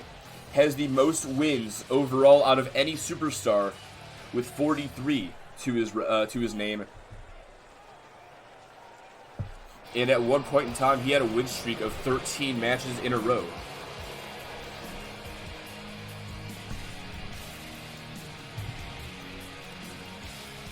And from Calgary, Alberta, Canada, weighing in at 225 pounds, Adrian Rose. Adrian Rose, we've already talked about his rivalry with the European champion Oxley earlier. But let's talk about this man's accolades for a second. Adrian Rose, he is the inaugural European champion, and he is the winner of the first ever Elimination Chamber in order to win that European championship. He and Cody Gray have a lot of history with each other. They used to be friends a long time ago, but since they've seemed to have drifted apart, they used to have sort of a respectful rivalry. But let's not forget, it was Cody Gray who dethroned Adrian Rose in a match very similar to this one here tonight. A 6-pack challenge, hardcore elimination, last year at 3-Way Dance. It was Oxley, Cody Gray, Adrian Rose, Zach Stasiak, Jason Edwards, and Cody Campbell. Holy shit, I just remembered all 6 of them for once. The 6 superstars battled in the 6-pack challenge until it came down to just 2 men, Cody Gray and Adrian Rose, who Cody Gray had already fought Rose the previous month for the European Championship, was unsuccessful, however. However, at 3-Way Dance, Gray would not be denied and would put down Adrian Rose to win his first European Championship.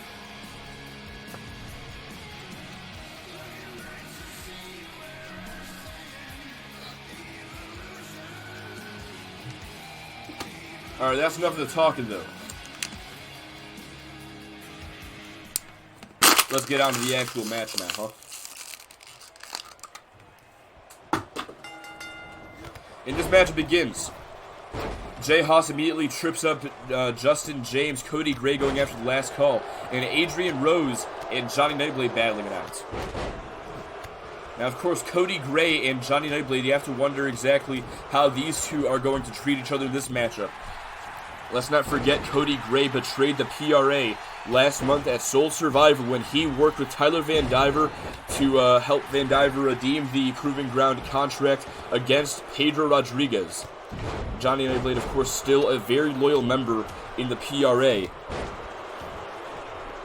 As a matter of fact, gave up his opportunity at Soul Survivor that he earned by winning the Soul Survivor tournament. His opportunity at the UPWA Championship in the main event against Straight Edge. Gave that away to Pedro Rodriguez. And now inside the ring, the only place where falls will count. Adrian Rose delivers some insult to injury to Johnny Nightblade, going for the pin now. Lateral press Going for the pin. Oh. Just let him go. I think he just let him go. And wait a second, Nightblade now. Small package, rolling him up here. Only a 1 count. Do not sleep on Johnny Nightblade. He is a very underrated performer, in my opinion. He won the World Hardcore Championship back at Wrestling Palace. And like I said, winner of the 2020 Soul Survivor Tournament. That is not an easy feat, not an easy task to accomplish, but Johnny Nightblade did it. Let's not forget Adrian Rose's history with the Soul Survivor Tournament, though. For the past 2 years, he was the final man representing Motor City Wrestling in both Soul Survivor tournaments, until he would ultimately be defeated by Extreme Takedown Wrestling. Nightblade now trying to put Adrian Rose away here, lifts him up, has him on his shoulders, going to deliver the neck blader. Into the corner goes Last Call as Johnny Nightblade turns his attention towards Jay Haas. These two have had their issues in the past as well, not only as part of the PRA versus Resistance rivalry, but also last year when the British Invasion and the Obliteration went head to head across XTW and RCW. Only a 2 count there off of San Diego Starlight, but now Adrian Rose going back after Johnny Nightblade. Meanwhile, in the bottom right corner there you see Last Call and Cody Gray going at it. Very interesting pair there. We don't normally see these two superstars take each other on, but Cody Gray looking to put him away there with a screwdriver. Last Call wisely rolls to the outside. Haas now setting up here. Wait a second, Adrian Rose and Gray working together. Kind of a surprising sight there. And Jay Haas setting up here. Brings Justin James down there with the Castle's Crash and only a 2 count.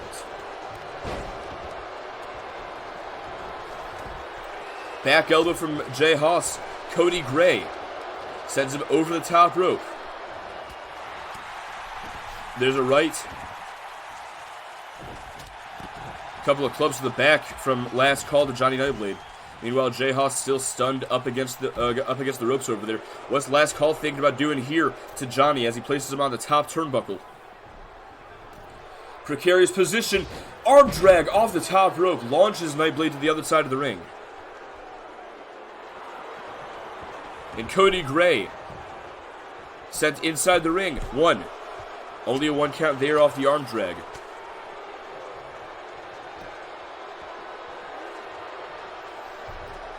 Looking for the headbutt, not going to happen. Instead, Nightblade with a forearm.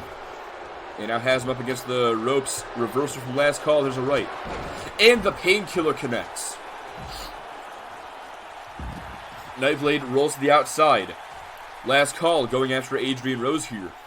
Looking to help out. Jay Haas perhaps. What a right. Launches Rose into the announce table. Rose sent back inside the ring. And Jay Haas and the Last Call going to follow up. Now all 5 superstars minus... Well, now all 4 superstars minus Johnny Nightblade and Cody Gray inside the ring. Last Call looked like he's setting up there for a second. Wait a second. Jay Haas now has Last Call up on his shoulders. Looking for the airplane spin. And Adrian... Oh! Drop kick from Justin James to Jay Haas, freeing the Last Call. Meanwhile, it looked like Adrian Rose took a couple of kicks there from Last Call. And wait a second. The crowning. Going for the pin now to eliminate the Last Call and take him out of the tournament. Last Call is gone.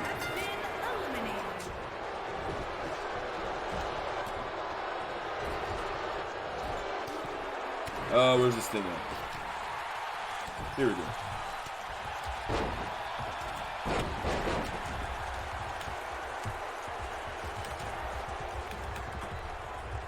And now Adrian Rose with the butterfly rolling cutter to Justin James, trying to take him out of the equation.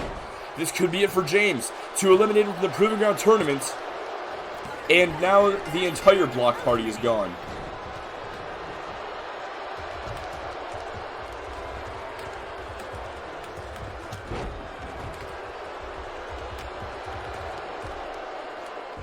Falcon Arrow from Haas. Meanwhile, Adrian Rose just hit the spine buster on Cody Gray. Just want to point that out for a moment. Because let's not forget last night at Stomping Ground, that is exactly how he eliminated Pedro Rodriguez. And now setting Gray up here. Lifts him up. Wait a second. Looking for a pile driver, I think. But Gray, with the reversal, that damn well could have taken Gray out of the match if Rose would be able to hit that. Looking for the back elbow. Looking for the open palm strike. Both men reversing each other. And now Gray launches him towards the other side of the ring. And pulls him in for that neck breaker. Very innovative offense from Cody Gray here. And now looking for the Cody clutch. Has it applied. Trying to force the tap out of Adrian Rose. No. Elbow to the side of the head. Able to break free. Now Rose turns his attention right towards Johnny Nightblade. Trying not to allow himself to be overwhelmed. Adrian Rose taking the fight to Nightblade. Meanwhile, Haas... Oh, a stun gun! Stun gun to Rose. Haas trying to go after Rose as well. German suplex. Nice cover there from Nightblade. Almost had him away. Jay Haas playing possum there, though. Now setting up here. Turns him around. Haas looking for the crowning once again, and it connects. Going for the pin here. But Adrian Rose breaks up the pin. What's the idea here? In a one-fall matchup, I completely understand the mentality. Adrian Rose, though, this is elimination. I don't know what exactly the plan is. Now trying to break up the screwdriver here. And it connects on Johnny Nightblade. Nightblade rolls to the outside. We are down to 2 inside the ring. Looking for the Tiger Suplex. Connects with the bridge. Looking for the pin. 1, 2. Only a 2 count off the Tiger Suplex. And now dropping the elbow to the midsection. Gray setting up there. Adrian Rose with a jawbreaker to counter him. And a fastball punch from Rose. Rose and Gray, definitely the 2 favorites of this matchup to win, but Gray could be out right here. Off the bionic elbow, and only a 2 count, staying alive. Spinning heel kick from Johnny Nightblade to Jay Haas. Now has a modified camel clutch lock in, as Adrian Rose looks to put Cody Gray away here. Lifts him up, looking for the butterfly rolling cutter. No, Gray, back body drop to counter him. And now, wait a second, Johnny Nightblade turning his attention towards former PRA member Cody Gray. Sunset flip powerbomb looking for the pin. And only a 2 count. Gray back up to his feet. And World's Strongest Slam from Nightblade. But Haas back up now. Knife edge chop takes Nightblade down. And now Haas looking for the figure 4. Trying to force Nightblade to tap out to the figure 4. And Nightblade able to reverse the pressure. Meanwhile, Adrian Rose to Cody Gray. He's got him up. And this time connects with the butterfly rolling cutter. Right into the cover. And only a 2 count. Japanese arm drag to Haas. Nightblade, or rather, Gray rolls to the outside. Oh, not entirely sure what to make of this exchange between these 3 here. But now we are down to 2 inside the ring once again. Adrian Rose and Johnny Nightblade. And Rose with that headlock just fucking rolling, or tossing Johnny Nightblade across the ring there. Stomp right to the leg, right to the hamstring.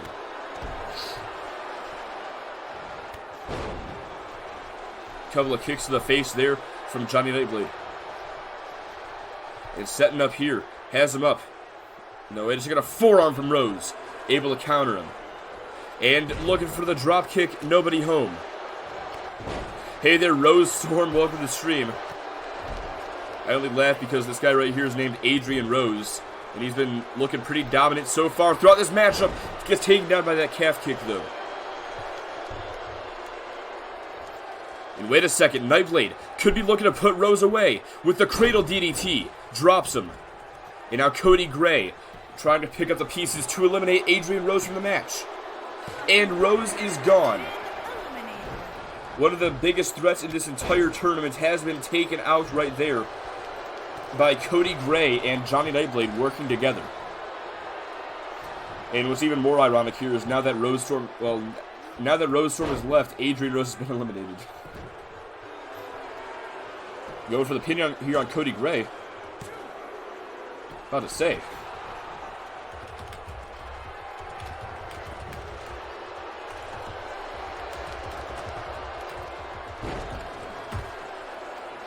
We are now down to 3, but we could be down to 2 in just a moment.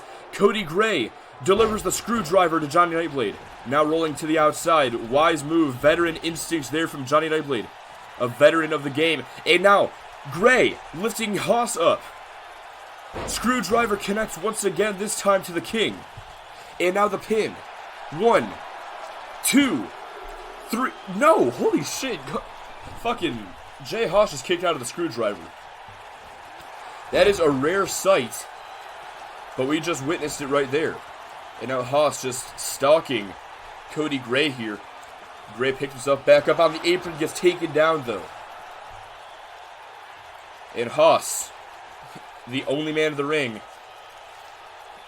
now to the outside. Medved's chop.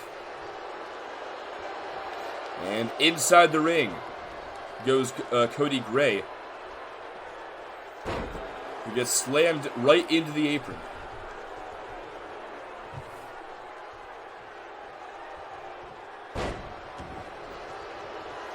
Gray with the reversal there, pushing Haas back. And wait a second, has him locked in here, looking for the Cody clutch to force Jay Haas to submit, and Haas is gone. Japanese arm drag to Gray.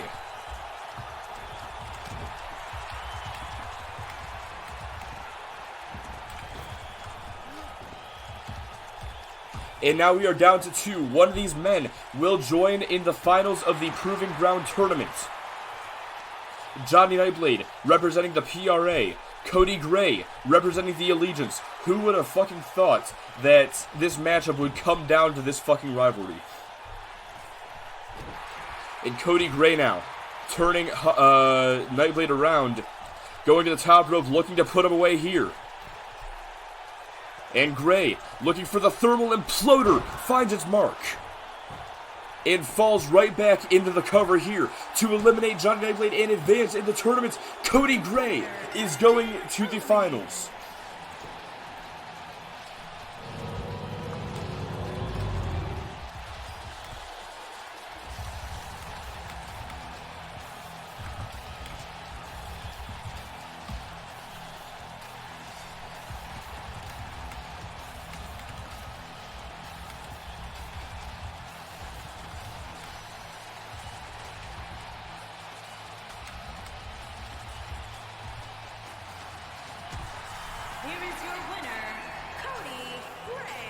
Cody Gray has advanced in the tournament.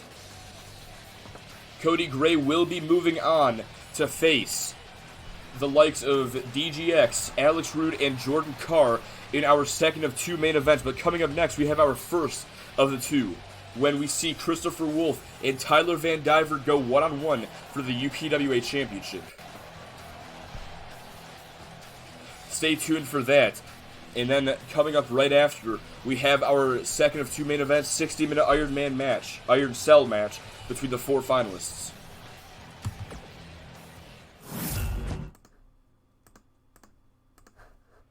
Let's see here. There we go.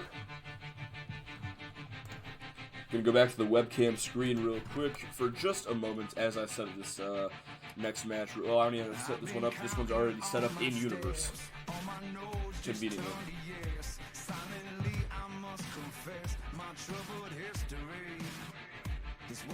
And also, damn, no one bet on Cody Gray, dude. What the hell?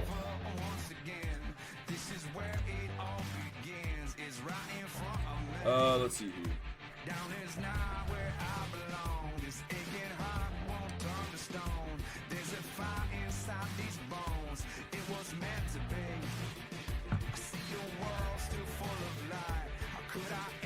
There we go. Alright, what was I doing here? So Cody Gray. Last call, Jay Haas. I think that was Last Call's first loss of the year. How about that? Justin James, where's he at?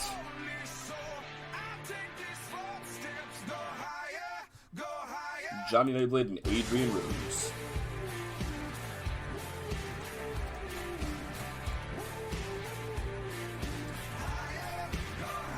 That was a good fucking six-pack challenge, though. But coming up next, we have our UPWA Championship match between Christopher Wolf and Tyler Van Diver. But also, I'm just gonna do this real quick for you guys. Cody Gray has advanced in the tournament. That means that everybody else is officially eliminated from the tournament.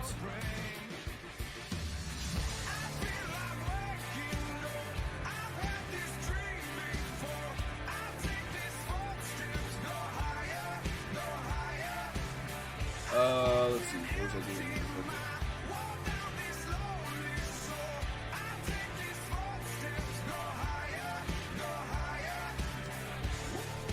Welcome back, Yenny.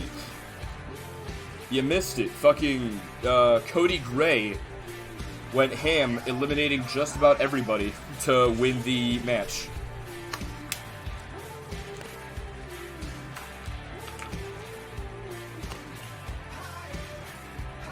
Oh, that's unfortunate, man.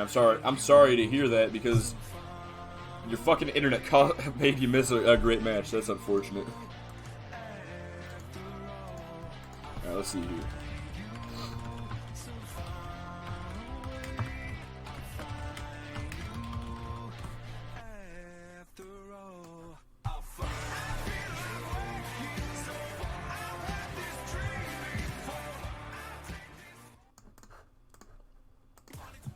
Time to get this matchup started.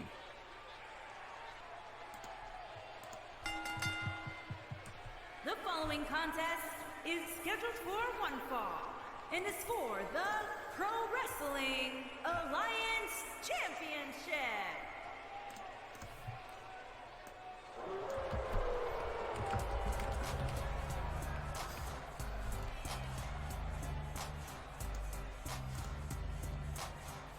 Christopher Wolf makes his way down to the ring. Now, the reason why he's getting this matchup right here is because after Pedro Rodriguez lost to DGX a couple of weeks ago on Motor City Wrestling, he didn't see it as just a loss in a Proving Ground Tournament qualifier. He saw it as an embarrassment to lose to DGX. Because of that, Pedro Rodriguez being the general manager and all, he decided that he was going to punish any member of the Allegiance that they chose by having them face Christopher Wolf on XTW, was calling it a sacrifice.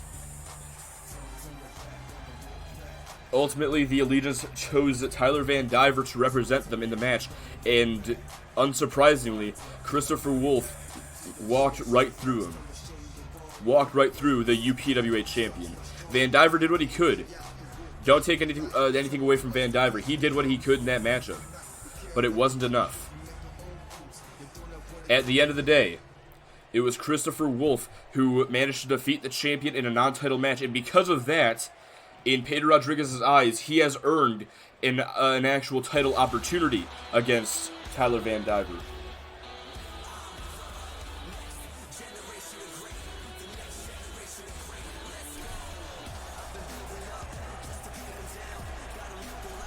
And so, the title will be on the line tonight. It looks like Van Diver will be accompanied by the new World Tag Team Champions here tonight. Christopher Wolf has Pedro Rodriguez and Kenny Nightblade in his corner.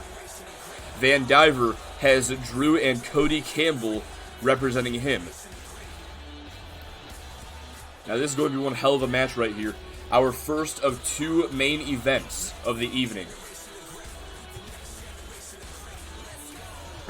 Of course, later on, we will watch as Jordan Carr, Alex Rude, DGX, and Cody Gray battle it out in a 60-minute Iron Cell match.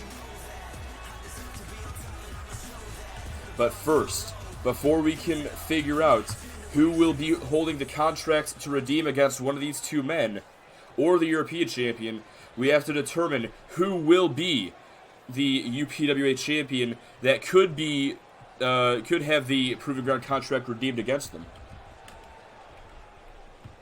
Introducing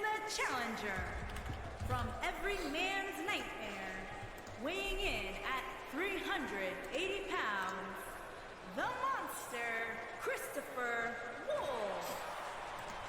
Big boy in terms of size versus big boy in terms of golden star power. I couldn't put it any better than that. The champion from West Palm Beach, Florida, weighing in at 225 pounds, he is the Pro Wrestling Alliance champion, Tyler Van Diver. Tyler Van Diver, definitely the more popular of the two superstars, but there is no doubt in my mind when I say that Christopher Wolf may be one of the biggest threats, not to Van Diver's championship, because this is only his first title defense, but in his entire career. Christopher Wolf, just so big, so powerful. Tyler Van Diver going to have to use his speed in this matchup, avoid being caught by the big man, and speed on display there. High Enziguri, but Christopher Wolf with a couple of rights, bringing this matchup right into his favor. And, a clothesline right to the back of the head. Van Diver trying to get back up, but Christopher Wolf, he's already got the advantage early in this matchup. Van Diver catches the leg, and a dragon screw to the big man. That's exactly what Van Diver has to do in this matchup. He has to take out the legs of Christopher Wolf. He may be 7 feet tall, but that doesn't mean a damn thing if he's lying down.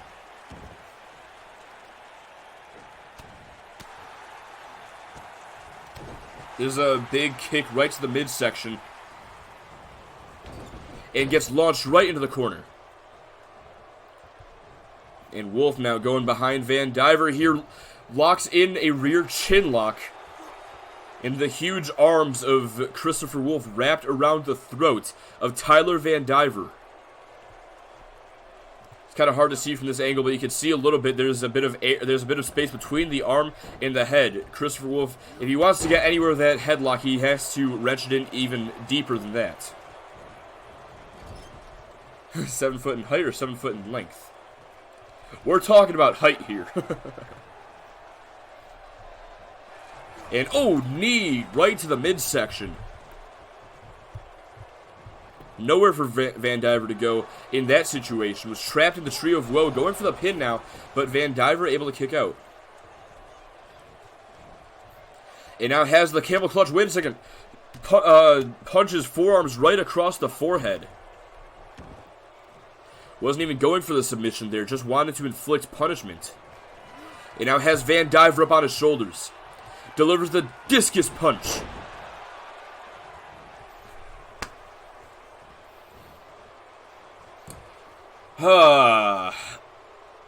Rodriguez and Kenny Blade blatantly getting involved in this matchup for that triple powerbomb.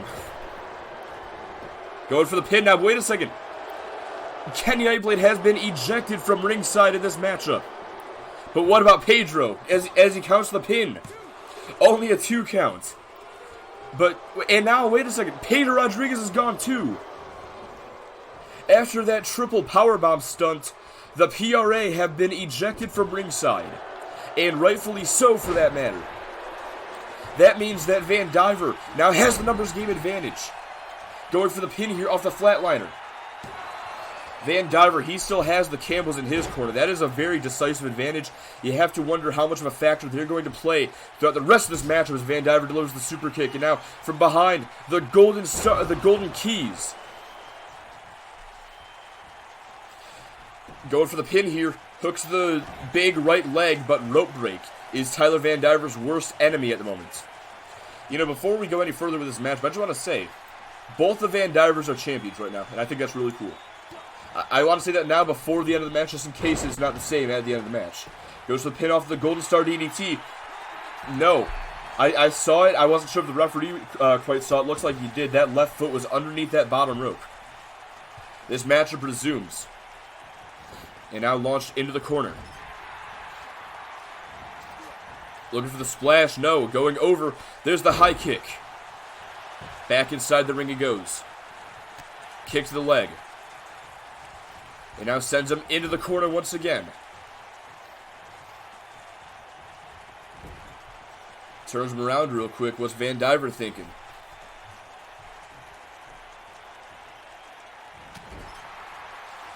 they would get a golden DDT. I see what you did there.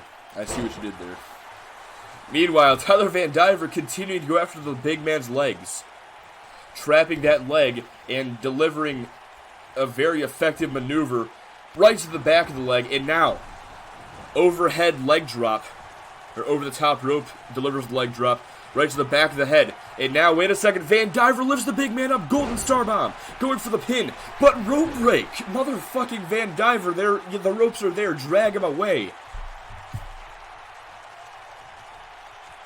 This matchup resumes because of rope break. I mean, maybe Christopher Wolf, maybe he would have kicked out, but the fact is Van Diver, his ring awareness, he needs to get a hold of it. He needs to learn of his surroundings if he wants to defeat Christopher Wolf tonight. And Wolf now once again exhibiting his power. He tosses Van Diver all the way across the ring. No, that was rope break, Yanni. I'm sorry, but his right hand was underneath that bottom rope. And now going for the pin off that side slam. Lateral press. And Van Diver powers out. Now, something important to note here, and here it comes. I was just about to say, so far Wolf has not been able to hit a big move in this match. He hit the triple powerbomb earlier, hit the discus punch, but hasn't been able to hit the howling quite yet. And now, Wolf to the outside. I mean, to be fair, the referee does work for Pedro Rodriguez. There's a quick jab, and now back inside goes Wolf. Picks him up. Kick to the gut. No. Wait a second. Turns him around. Double axe handle right to the nose. Surprised that Van Diver didn't break his nose right there. And a dominator from Christopher Wolf. And trying to get the crowd behind him, but I don't think they're going to budge. The crowd rooting for Tyler Van Diver in this one. Wait a second, slips out of that Argentine backbreaker position. And into the corner. Van Diver setting up here. Hey there, Sounder Demand. Welcome to the stream. Tyler Van Diver, I think he's looking to put Christopher Wolf away here. Has him in the Tree of Woe position. And Van Diver now to the adjacent turnbuckle. To the top rope. Christopher Wolf, there's nowhere for him to go. Van Diver going to go coast to coast against Christopher Wolf. And Cody Campbell on the outside cheering him on. Now drag him away from the ropes. There you go, Van Diver. That's all you had to do. Going to go for the pin here.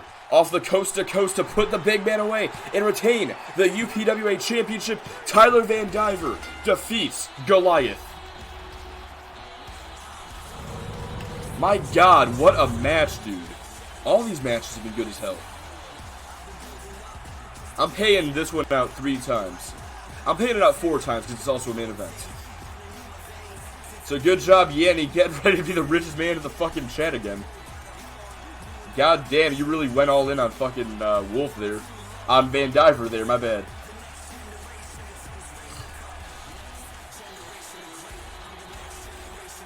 Damn, that was a good fucking match.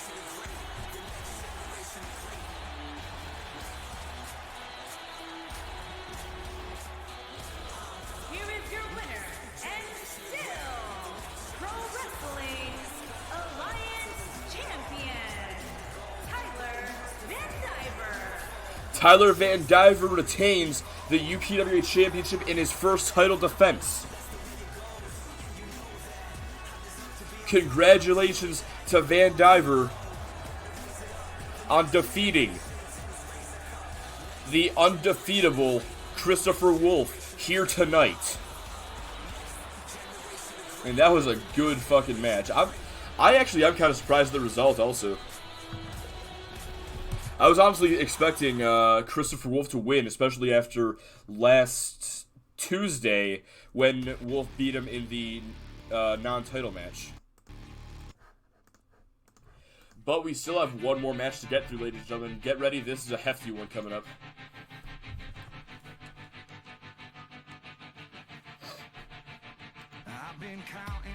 Alright, let's see here.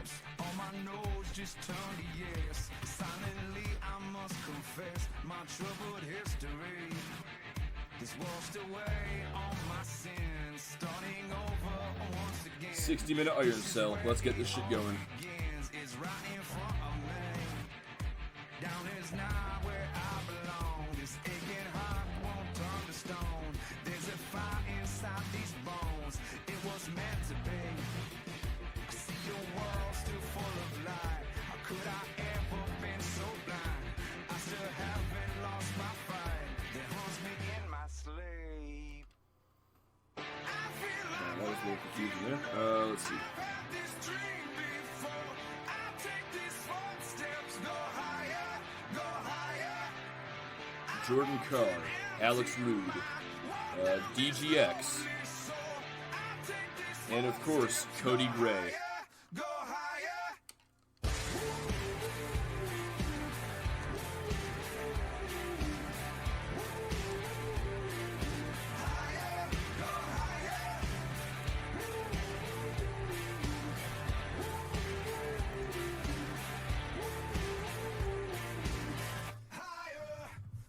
I know only When I bet someone on during a main event, they win. Yeah, I fucking guess so. But are you willing to take another chance here?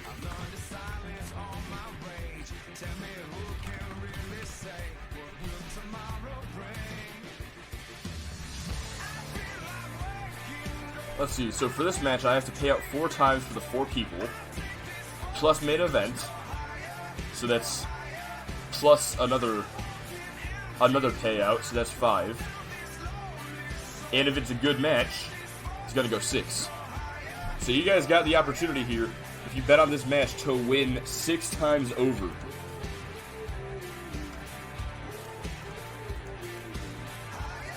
Now, let's see here.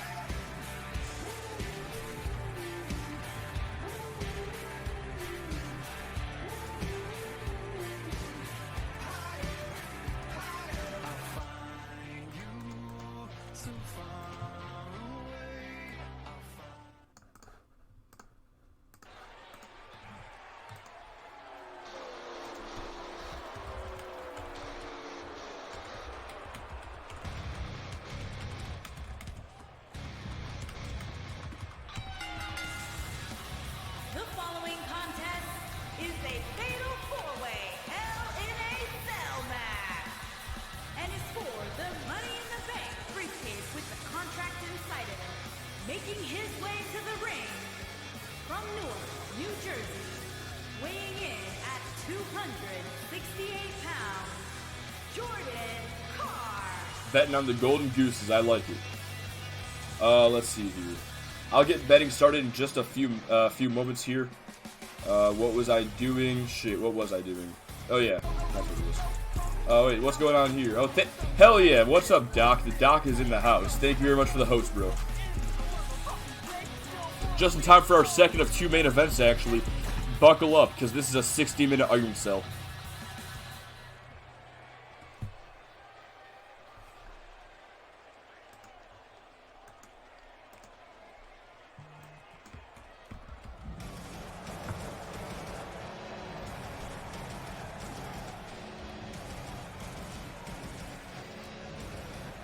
And his opponent, first, from Blackpool, England, weighing in at 241 pounds, one half of the Pro Wrestling Champion, the chosen one, Alex Rude. Let's see here. I'm trying to... There we go, that'll work. Let's see, where's this one showing up? Okay, there we go.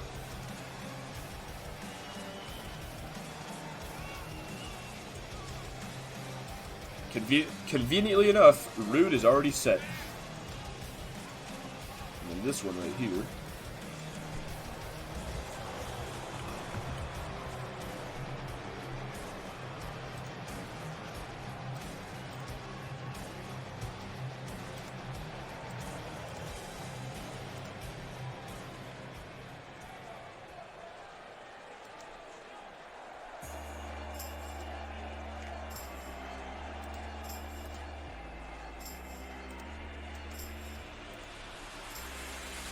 Sorry for being quiet here, by the way. I'm trying to set this up real quick. And from Mobile, Alabama, weighing in at 187 pounds, DGS. That's kind of crappy. Hang on, let me just fix that down. There we go. Try to set up the fucking points real quick. Not the, the scoreboard, basically.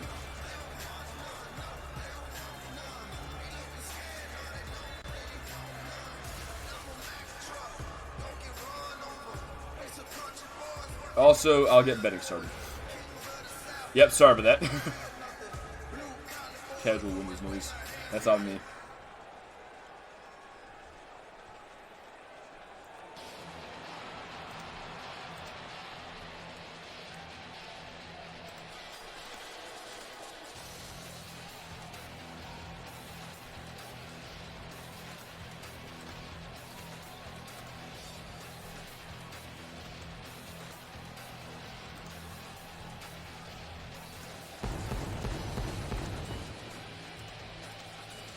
There we go. And from Fort Wayne, Indiana, weighing in at 212 pounds, Cody Gray. Alright, we got everything set up here finally. Will it be Carr, DGX, Rude, or Gray? These four individuals, they've already gone through hell tonight, and we're going to put them through a little bit more. So far, Alex Rude, he won a Fatal 4-Way with Justin James, Straight Edge, and Cody Gray to get this opportunity, by pinning Justin James, by the way. Jordan Carr beat Johnny Nightblade, Jay Haas, and Dustin James, pinning Dustin James in his match. DGX beat The Last Call, Adrian Rose, and Riley Anderson, pinning Riley Anderson in that match. And Cody Gray defeated Justin James, The Last Call, Jay Haas, Johnny Nightblade, and Adrian Rose in a six-pack challenge redemption round to earn this opportunity right here to get back into the tournament and face off against these three other individuals. So you have to expect that Cody Gray is definitely going to be the most worn out of all these men. And endurance is going to be key in this matchup. Fatal 4-Way match, 60 minutes inside the Iron Cell structure, the Hell in a Cell structure.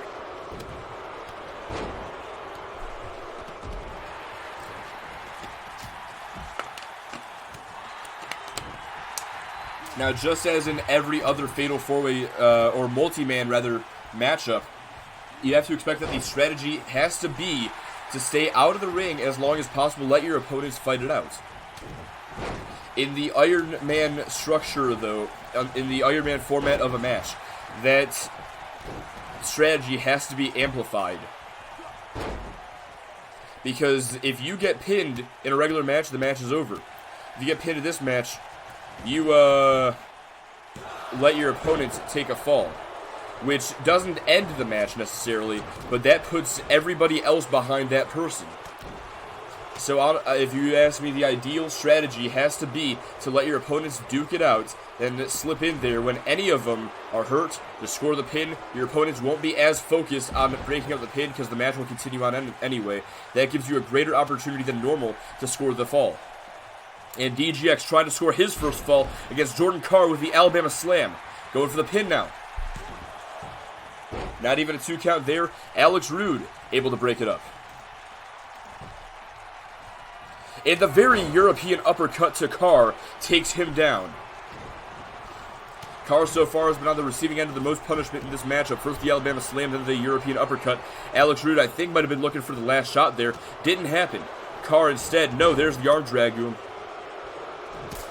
Super kick from DGX. You don't normally see him pull out that stop, but he's pulling out all the stops here tonight against Cody Gray.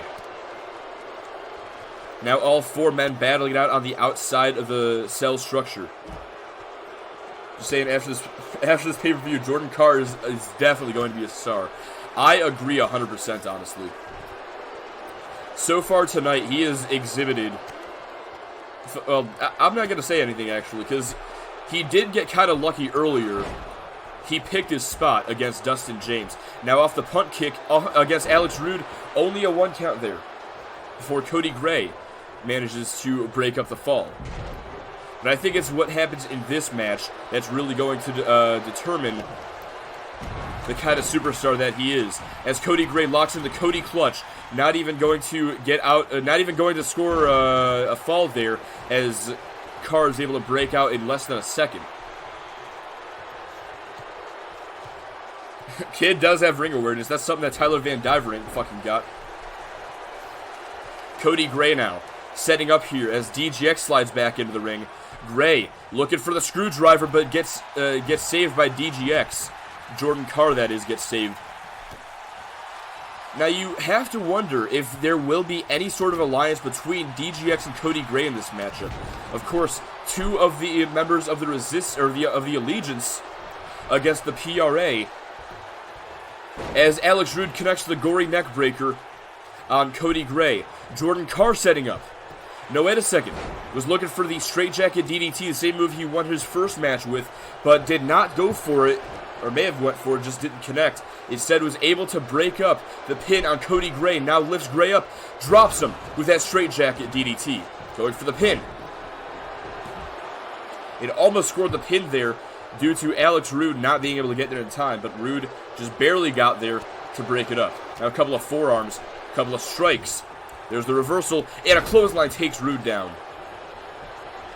Going after Gray now. Sends him into the corner. DGX, though, going right after Gray. Doesn't seem like there's any sort of alliance forming between these two superstars. You really think that there would be an alliance considering their friendship outside of this matchup. However, I guess in this match, it truly is every man for himself. This is the Proving Ground contract we're talking about here. DGX, he's had a few matches for the UPW Championship already in his short career. Cody Gray, he's held the European Championship twice, and he wants to hold it once again, most likely. Now, friendship rarely does exist in the ring, but we've seen it happen a few times. We saw it happen at Soul Survivor, when Kenny and Johnny Nightblade worked together in the Fatal 4-Way Every Man for Himself final round. Hey there, Davidson. Welcome to the stream. Those two worked together and going for the pin off the Tiger Suplex. Only a 2 count. But no, we saw it with the Nightblades when they worked together all the way to the end in the Soul Survivor tournament. Refused to attack each other until it was just then, and at that point, it became Johnny Nightblade who was your winner. And now, wait a second, there's a clothesline to Jordan Carr and a second one. Alex Rude trying to interfere. DGX dodging the strikes. Tilt-a-whirl backbreaker. And now Rude takes him down with that clothesline. Finally connects one. Sorry, the mere mentioning of that pay-per-view, which was saved by Tyler Van Diver, makes me boot my head off. And it's not my fault that, like, everything worked out for the PRA that night. All 4 men inside the ring so far. About 6.5 minutes have elapsed, and yet so far not a single fall. That could change here. No, it's not going to. DGX went for the pin off that DDT. But Jordan Carr was right there to break it up, and now Carr and Rude going at it.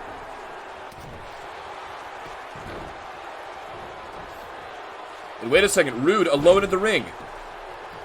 The backslide going for the pin. Only a 2 count. I thought he was going for the gory neck breaker, honestly. I was about to say, he's scoring that fall right now. Sends him to the ropes. And, oh, misses that low kick. Instead, Cody Gray sends him into the corner. And now setting up. Gonna turn him around. Looking to, I think he was about to send him to the other side of the ring. Wait a second. DGX and Cody Gray just cannot get on the same page here. A gory reverse stunner. Kinda, but I don't know. I'm just gonna keep on calling it the fucking gory neckbreaker. I need to come up with an actual name for some of his moves. I'd go with Rude Awakening, but that's already been taken. Looking for some sort of pump handle there was Jordan Carr, but no, broken up by Cody Gray.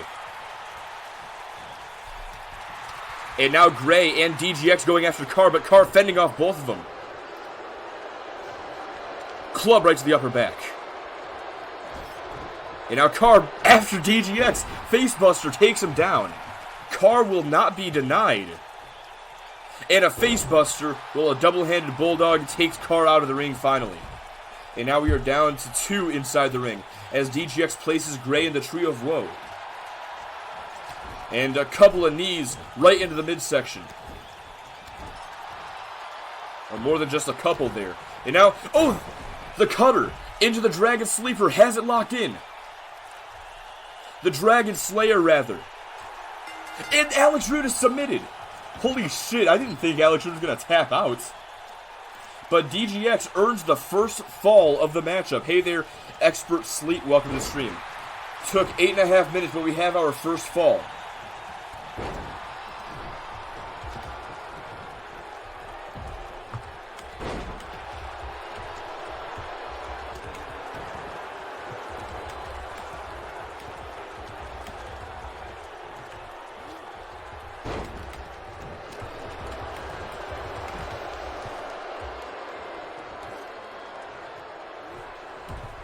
There we go.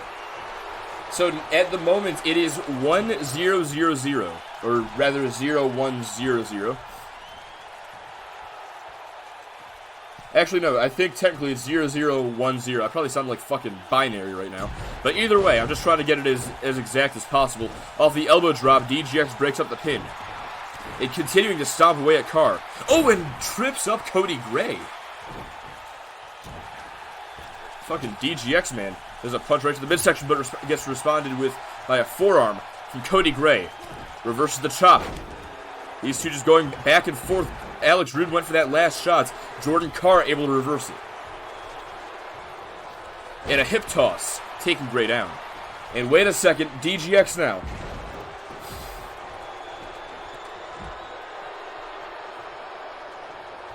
You know what, Yanni, at least I'm turning somebody on. Alex Roode delivers the gory neckbreaker to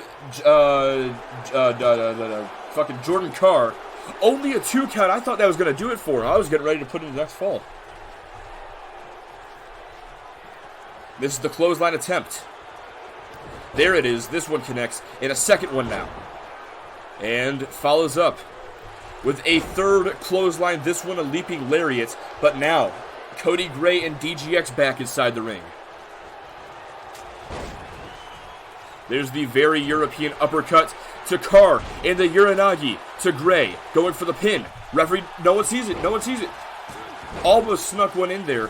Send for the man.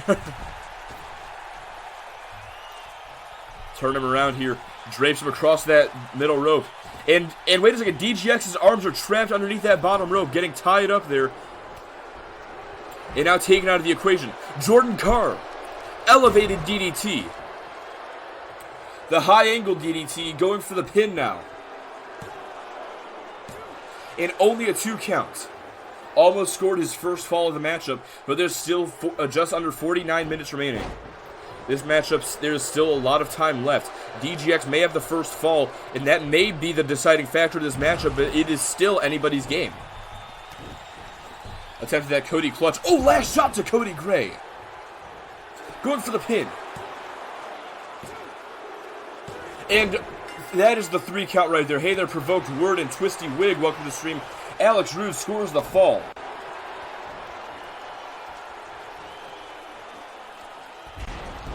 Cody Gray now with a screwdriver.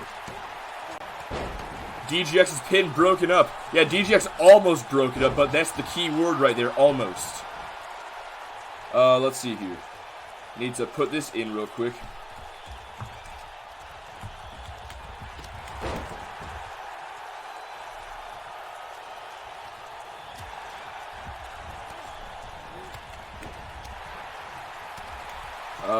What was it? He pinned Cody Gray. And hey there, Max Adam, welcome to the stream, bro. Thank you very much for the host.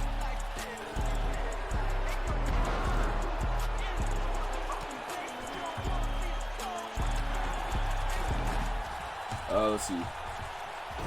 Roode with the... I have to update this real quick. With the Dragon Slayer. There we go. Alright, so far... Oh, wait a second. Alabama slam to Cody Gray, going for the pin. And Alex Rude able to break it up at the count of 1. Wait a second, going for it again! He's going for it again! He did it again! Same exact man, same exact person.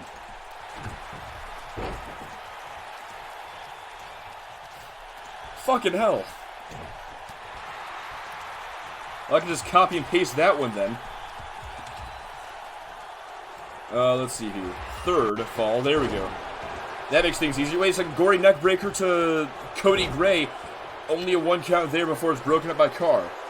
Jordan Carr got hit with a screwdriver and would have probably been pinned if DGX didn't pin Alex.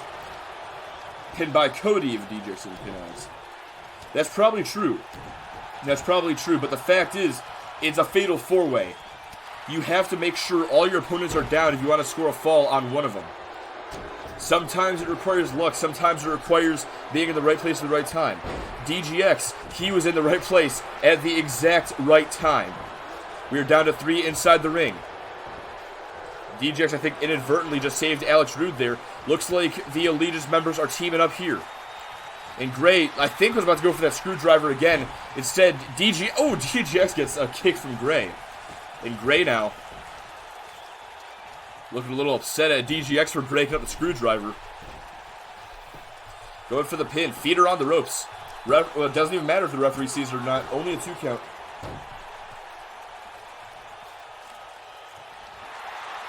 Going.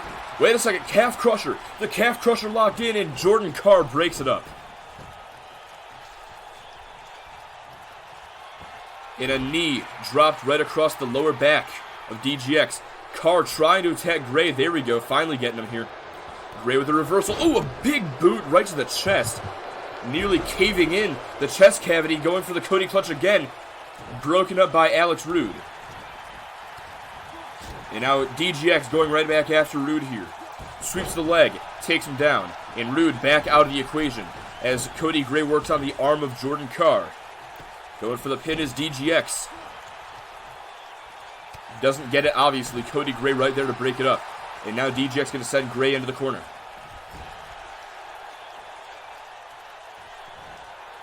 And wait a second. DGX setting up here for the inverted Alabama slam. Going right after Carr. Carr setting up here. Backbreaker. And DGX is gone. Go for the pin, Carr. Wait a second. He wants to do it his way. But I don't think this is a good idea. Going for the punt, but he should have gone for the pin while he could, because now Alex Rude is here. He hit the punt kick, but Alex Rude was bought enough time to recover and now breaks up the pin. He should have taken DGX's pinfall while he could. And wait a second, Carr now. Elevated DDT once again, but now Cody Gray from behind. Going right for the pin. I'm calling it the punt kick, alright? It's not banned in the UPWA. Looking for the uppercut. There's the reversal from Gray. Still 43 minutes left in this matchup. There's the drop kick to DGX. We are down to just Gray and Rude inside the ring. And Gray looking for the vertical suplex.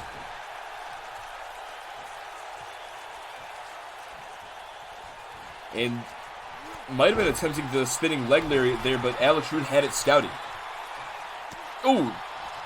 Nice Pele to reverse whatever he had attempted. Or he was attempting. And Alex Rude with a headlock. Spinning Cody Gray around.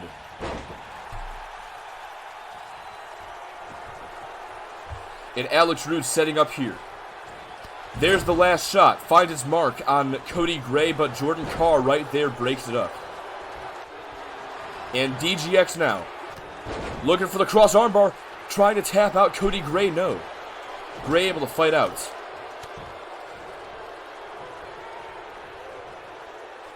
Kick to the gut. Gets caught. And now DGX setting up here. Has the knee bar. He's got the knee bar applied. Scoop slam. And Cody Gray, a fellow submission specialist, able to easily fight out of the knee bar. There's a stiff forearm from DGX. And now looking for it here. The Alabama Slam connects. Going right for the pin, Alex Rude breaks it up. Flapjack to DGX takes him down. And the very European uppercut. Going for the pin now. Only a 2 count. This match remains 0-1-2-0. Alex Rude, I think, might be setting up here. Left himself exposed for Cody Gray to come in with a dropkick. And now, wait a second. There's the clothesline from DGX. And Jordan Carr, looking for that straightjacket DDT, gets broken up by Gray. And now Carr returns the favor by breaking up. Wait a second. Oh, I thought he was looking for that high angle DDT. I guess not. Gray to the top rope now. It falls back into the ring thanks to Carr, who's setting up now. Carr with the punt kick.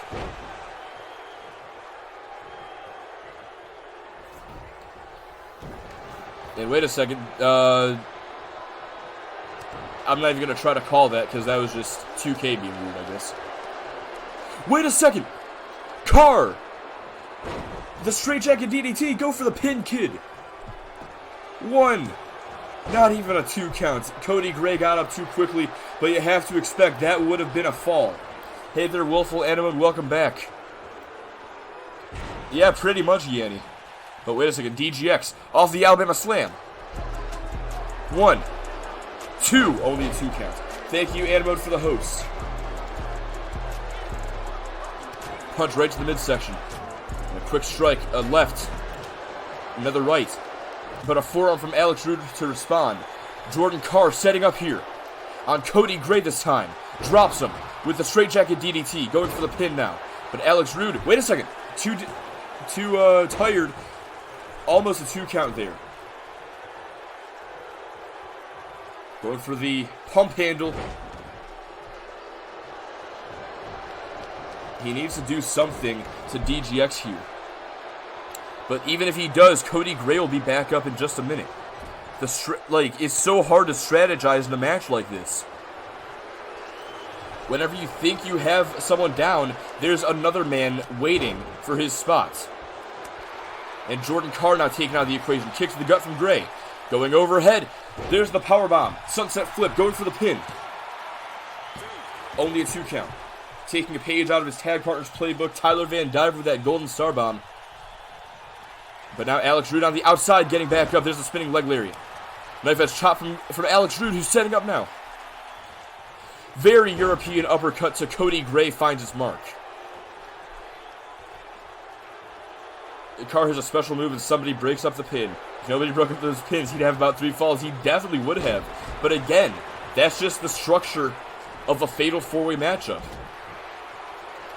And when you throw the Hell in a Cell into the mix, that guarantees that they will always be nearby. High angle DDT connects once again. And Cody Gray stealing the pin right out from under him. But Carr breaks up the pin attempt. Punch the midsection from Gray. Sets up now. Lifts up Carr. And drops him on his head with that screwdriver. Gonna go for the pin. 1, 2, 3. Cody Gray scores his first fall.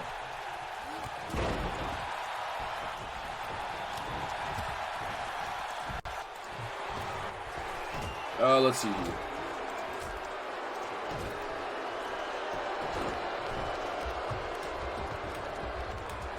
Going for the pin here. Almost a 3 count. Don't even know what the fuck he hit him with.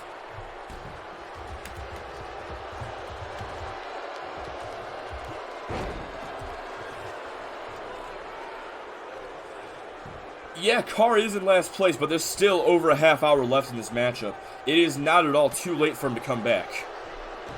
Hopefully he can get a Bullet Bill or Star to catch up to those others. Yeah, I almost didn't fucking get that for a second because I don't play Mario Kart, but yeah, honestly. He's gonna need a fucking blue shell to take out DGX. Couple of clubs from Gray and Carr. And now Gray setting up here. Oh, and Carr takes out Gray. But now It's down to Carr and DGX in the ring. This is Carr's opportunity. Alex Rude and Gray are both down. Carr needs to capitalize right now. Picks him up. And gonna send him to the outside. That is not what Carr should be doing right now. There's a forearm smash. Wait a second. Wait a second. Jordan Carr with an exploder suplex over the top rope. But now faces Alex Rude inside the ring with that throwback. Hey, fucking damn right he did. I'll be honest, I thought he was going for that fucking superplex from the apron for a sec. And German suplex from Alex Rude. Elbow drop to Gray. Jordan Carr and Alex Rude, the only men standing. That could change in just a second. Yes, it does. Alex Rude deposits Carr to the outside. And now Alex Rude trying to use the ropes to his advantage here, pick himself back up. DGX gonna get back inside the ring. No, gonna go after Carr maybe. Oh, there's a stiff right from Carr. And Carr now. Suplex to DGX. Now, before we get too crazy here, before they start fighting on the outside of the cell, I'm bringing them back inside. Because it happens. I can't, well, I guess what Carr would do is break that up, so there we go. Because otherwise they will fight outside the cell forever, and it's just fucking annoying. That means neither of them will gain any more falls at all for the rest of the match.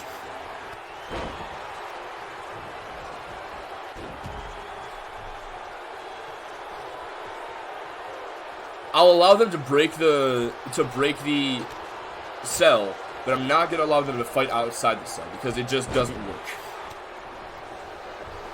And now it's down to Carr and DGX inside the ring. DGX with a flying forearm, waiting for Carr to get back up to his feet here.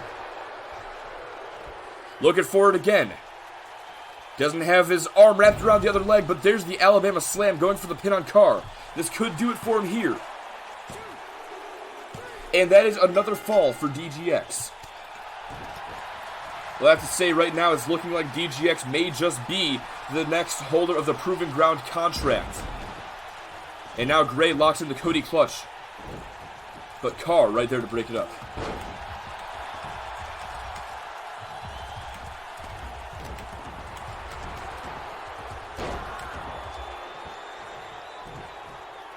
Trying to force the tap out of Carr, but Alex Rude right there to break it up. Good job on his part. But now we are down to only 2 men standing inside the ring. Everybody else is just down. There's a drop kick, takes Alex Rude down. And Carr now with a backbreaker to Gray. DGX with the Alabama Slam, and Alex Rude landed right on those ropes. That's got to give him some whiplash. Quick jab. Looking for the knife edge chop. Doesn't find his mark. That one does, but Alex Rude responds with one of his own. Jordan Carr. Straight jacket DDT connects. But both men right there to break it up. And Alex Rude. Gory neck breaker to Carr. Going for the pin. DGX breaks it up now. Oh! What a shot from Alex Rude. And DGX trying to pick himself back up in the corner. Just going to rest there as Alex Rude delivers it once again. Gory neck breaker to Jordan Carr, but Cody Gray might not break it up. Hang on a second. That Cody Gray botched it. That's another fall for Rude.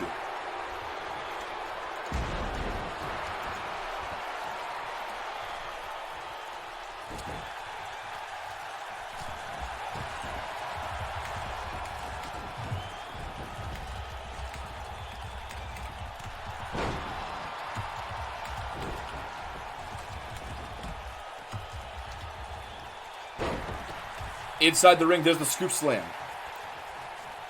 Jordan Carr's short end of the stick is being pulled through a wormhole. And DGX is onto the side with his long end of the stick, using another wormhole to shove it up Carr's butt. Alright, that got weirdly sexual. Anyway, inside the ring, DGX, I thought he was going to go for a last chancery there. Instead, has the grounded guillotine applied, now transitions into a crossface. Gonna let go of the crossface, focus on Carr maybe. Kick to the gut. Alex Rude, wait a second. When the fuck has he ever done that? I've never seen him do that before. Fucking king of the ropes bullshit. Alex Rude takes down DGX and going after the leg. Wait a second, Cody Gray was setting up for that Cody clutch. Didn't get it. Jordan Carr able to roll out of the way. Looking for the straight jacket DDT. Does not get it. Imagine if he gets 10 falls. Oh my god, if only.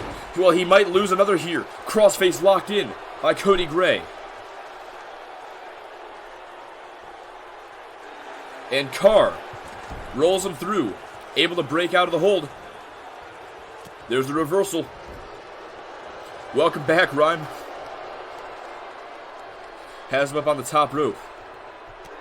And there's a kick right to the face. And a kick to the leg, a second one to the side, and a clothesline takes him down. Meanwhile, Gray and DGX inside the ring. Looking for a modified leg sweep. And Alex Rude setting up now.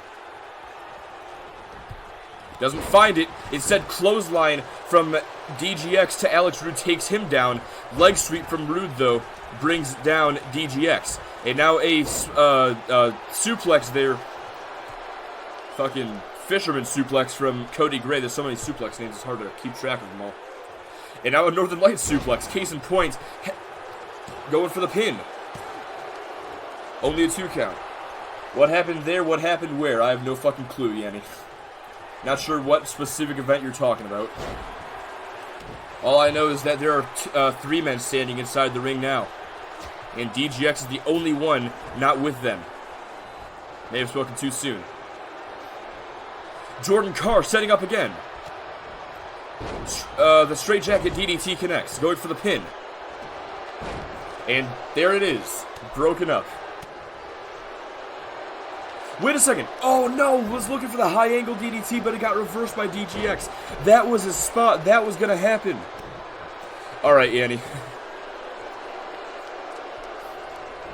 Looking for the cloverleaf now. Trying to force another tap out of Alex Rude.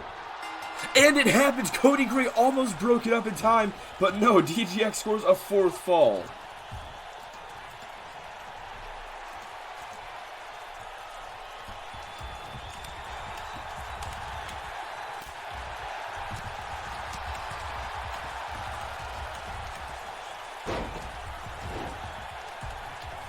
DGX is pulling ahead in this matchup. The only one contesting him, the closest person to contesting him right now would be Alex Rude, who hits the last shot on Cody Gray. Jordan Carr, go for the pin, man. He's going for the pin. 1, 2, and he kicks out at 2. Because he has an X in his name. Yeah, that sounds about right. The X makes people automatically a lot cooler. But Carr setting up here, trying to put Gray down. No, was looking for the straight jacket DDT, but Cody Gray reverses it. Front face lock now. There's the suplex. Floats over to the cover. Only a 2 count. Picking him back up here. And Cody Gray locks into Cody clutch. Could force another tap out. There it is. Cody Gray submits him.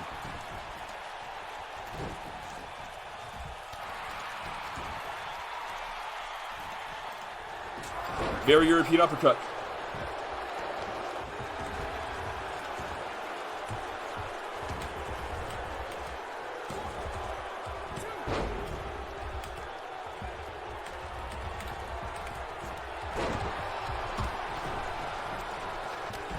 So far, there have been 8 falls in this matchup. DGX has taken half of them. Rude and Gray have taken the other half, respectively. Jordan Carr, so far, still without any falls. But that has not stopped him from trying. To consider Jordan a possible Gordon Goose. Which is a possible... I can't even fucking read it. Just a common mallard at this rate. I mean, you really did put a lot of faith in this guy. All he did earlier was just, like, be in the right place at the right time. So far, he's not been able to do that once in this match. Well, he did it once, then he kicked out. Then Cody Gray kicked out. Spinning heel kick from Gray. Last shot from, Rude. Going for the pin now. And Rude scores a fall.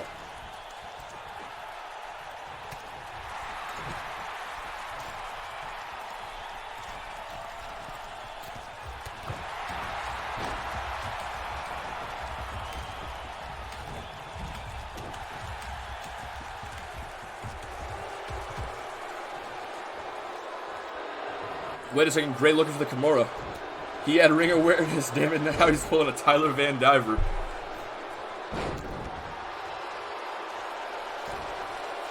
Cody Gray looking for the pin here on DGX. Only a 2 count though. And Carr now desperate for a pin. Just doesn't happen. Going right after Gray now. Alex Rude seeming to be able to come back in this matchup so far at 3 falls, only trailing behind DGX by 1. Still 26 minutes left in this matchup. Jordan Carr could come back. It's not impossible. And he's going to try to every fucking time. Every time he's in the right place at the right time, they double him. Or they kick out. And Alex Rude with the gory neck breaker. And I think that's going to be another fall. And yes, it will be. Rude and DGX are tied.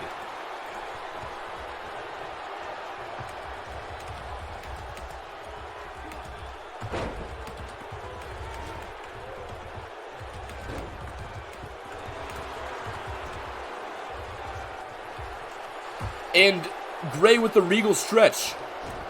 Gets broken up by DGX just in time, though. And looking for the Uranagi, gets broken up by Carr. Looking for a side slam of some sort, gets broken up by DGX. And a vicious lariat flattens Gray. What are you doing, Carr?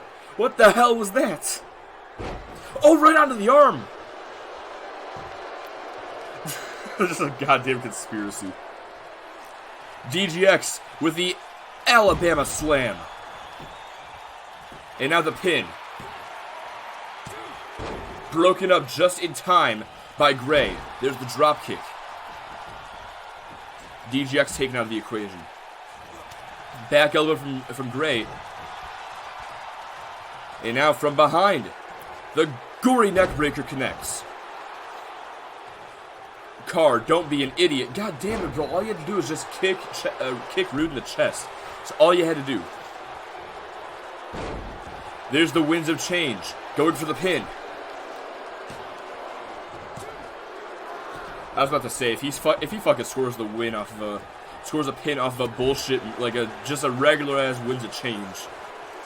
And looking for a backbreaker here, but does not happen. DGX breaks it up before he can deliver. Quick jab, looking for the left as well. There's a nice reversal there from DGX. Really not sure what exactly is going on here. My God, look at the crimson masks that DGX and Cody Gray are both wearing. Blood spilling all the way down to each of their chests. There's a reversal from Carr, able to escape the Cody clutch attempt. And now turns his attention right towards Rude. Rude and Gray working together. Wait a second. There's the reversal, or rather, the takedown from Rude. Rude now with the front face lock. Raking the eyes. And Carr is down. Alex Rude trying to take advantage. Low guillotine. Transitions into the crossface. Doesn't have that arm, though. And DGX back in. Going right after Alex Rude.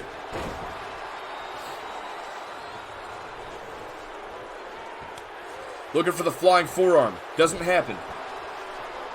Memphis chop, no. There's a right from Rude. And a big boot caving in the chest.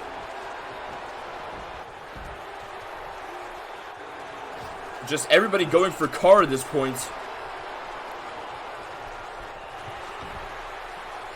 Just whatever Carr attempts, it gets broken up by one of these guys. And now Gray, looking for the screwdriver, no, broken up by Rude. And multiple punches to the midsection. Carr now down, no, wait a second, now Gray with a back suplex taking him down for good. Down to 2 inside the ring, and Alex Rude looking to take advantage. Gory neckbreaker connects. Floats over right to the cover, 1, and only a 1 count. Carr's rising up against the man Mian. Alright. Nice Pele from Gray. Now with 21 minutes remaining, first place is currently tied between DGX and Alex Rude. Now according to Commissioner Connor McCarthy, should this match result in a draw, whichever superstars hold the lead, this matchup will go into sudden death between them. So if DGX and Rude maintain the lead at the end of this matchup, then they will face each other in sudden death one-on-one. Cody Gray and Jordan Carr will be removed from the matchup. We will have a one-on-one fight between our leaders in this match. Alex Rude is trying. He wants to gain the lead. Ideally, you don't want it to go to a draw. You want to be able to score a fall before the 21 minutes elapse. You want to win the match early. Don't risk it. And Alex Rude doing just that with the last shot, trying to score the pin here. DGX just almost let it happen. It almost happened right there. Alex Rude almost pulled ahead. Instead, two-handed Bulldog takes DGX down. And yeah, you are not wrong about that, Yanni. Just Carr cannot seem to catch a fucking break in this match. Every time he goes for something, the pin either gets broken up, the guy kicks out of the pin, or he doesn't even get to the pin. He reverses the move. Every time. Carr has not been able to score a single fall in this match. There's been 10 falls so far. Not a single one has gone to Carr. Matter of fact, Carr's been on the receiving end of most of them. And a very European uppercut. We can see one more. And DGX getting back up on the outside now. Alex Rude just taking a break here. It could happen. He could score 1 point. It could. There's 20 minutes left. And if he could score 1, he could score 2. If he could score 2, he could score 3, he could score 4, he could score 5 and take the lead. It's unlikely at this rate, but it could happen. In a match like this, you can never count anybody out. And Carr trying to score a submission here against DGX. Has him in the camel clutch. No, DGX fights out. And looked like Carr landed right on the top rope, got guillotined there. Looking for the last shot, does not connect. Yeah, ref took a while to get in fucking position, that's for sure. I don't know what the hell is even going on between these three right now, though, I'll tell you that. Bulldog from Rude takes DGX out of the equation, and a big boot takes Cody Gray down. Now going right after Carr. And a knee right to the side of the head. Going for the pin here. Lateral press. Only a 2 count. Carr managing to stay alive here, trying not to sacrifice any more falls. Now Rude locks in the stump puller, trying to force a tap out. And no, able to reverse it. DGX back inside now. And Cody Gray back inside as well. Public Enemy number 1, Jordan Carr. Yeah, basically. No one wants him to score a fall. He is just the guy giving falls at this point. That is his sole purpose in this matchup. Can't pin the other guys? Well, let me present you Jordan Carr. Yeah, honestly, he is the fucking goodwill. Oh shit, over the top rope. It looks like Cody Gray landed very awkwardly on the outside there. That did not look good for Gray. There's a right. And another one. These two going around the ring here. And now Carr gonna join in. Oh, Carr launched right into the fucking, right into the cage wall. Gray to the top rope. I think he did land on Jordan. I'm not entirely sure, though. Gray to the top rope. DGX locks into Cloverleaf once again, but it is broken up by Carr. And Cody Gray now. While Carr and DGX are distracted, there's the imploder DDT, or not DDT, the thermal imploder from Cody Gray. And now a backbreaker from Carr. And launches, just pushes him away. Gray now to the outside, going to recover once again. Jordan Carr, he has DGX. Gonna let go. And DGX takes advantage. Uranagi. And from behind, the inverted DDT. Going for the pin on Carr to score his 5th fall. And only a 2 count. Carr staying alive in this instance. But there's the reversal now. And a kick to the leg. And Carr with the headbutt. Cody Gray getting involved. DGX with going after Carr. Both these men just going after Carr. Cody Gray now, I think, going after DGX. And now back after Carr. Looking for the chop block, trying to take him out of the base. And receives a wind of change. Jordan Carr going after Alex Rude here. There's the STO. Right into the cover now. Trying to score any fall he can. And only a 2 count. My God, I feel so bad for Carr. Kick to the upper back is absorbed. And a tilt-a-whirl side slam. Focus is now back on DGX. Flying forearm.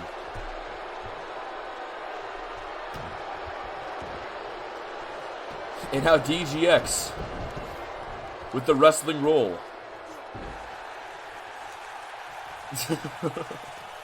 This is some very mean-spirited calls to those PRA holes. I mean, to be fair, though, no one in the PRA is even in this match. As a matter of fact, 3 of them are very anti-PRA. The only one who's not, who doesn't care at all, is Jordan Carr. Cody Gray locks in the Cody Clutch, trying to force DGX to tap out here. No, DGX able to escape. Still 10 falls. A lot of time has elapsed between the last fall and now. Looking for that high angle DDT once again. Doesn't connect. Gray now to the top rope. And a flapjack to DGX takes him out of the equation. Cody Gray. Wait a second. Alex Rude with a very European uppercut. Could be looking for that 5th fall. Setting up here. Looking for the last shot. Connects on Cody Gray. To the outside goes Rude. And Jordan Carr knee right to the face. Rude with the reversal kick to the gut. And a big boot misses. Carr with that side slam. Now focusing on Cody Gray. Out of the corner. Misses that clothesline attempt. To the outside goes Gray. Focusing on DGX now. Kick to the midsection. Once again. And now that pump handle suplex. No, what the fuck? Into the front face lock. DGX with the reversal. Like, why doesn't he hate us? We're the PRA. We're the best damn heels in the business. We will make him hate us. I don't even know what the fuck happened there, to be honest. That was just a weird thing. But regardless, DGX back in control now. Sends him into the corner. And, oh, both men going back after Carr. There's an overhead chop and a knife edge chop as well. Cody Gray taken down. Carr and DGX battling it out. And it looks like Alex Rude as well as DGX and Gray wearing that proverbial crimson mask. Jordan Carr so far, well, he has been busted open. His blood has not reached down to his chest yet. There's a glitch in the Matrix.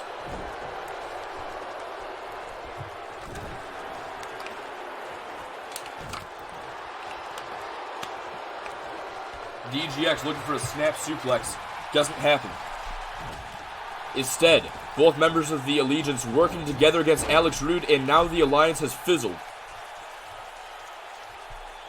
Cody Gray going after DGX, gets sent over the top rope now. As Jordan Carr starts to pick himself back up. All three men inside the ring. Flatliner to DGX takes him out of the equation. Jordan Carr, winds of change. And setting up here.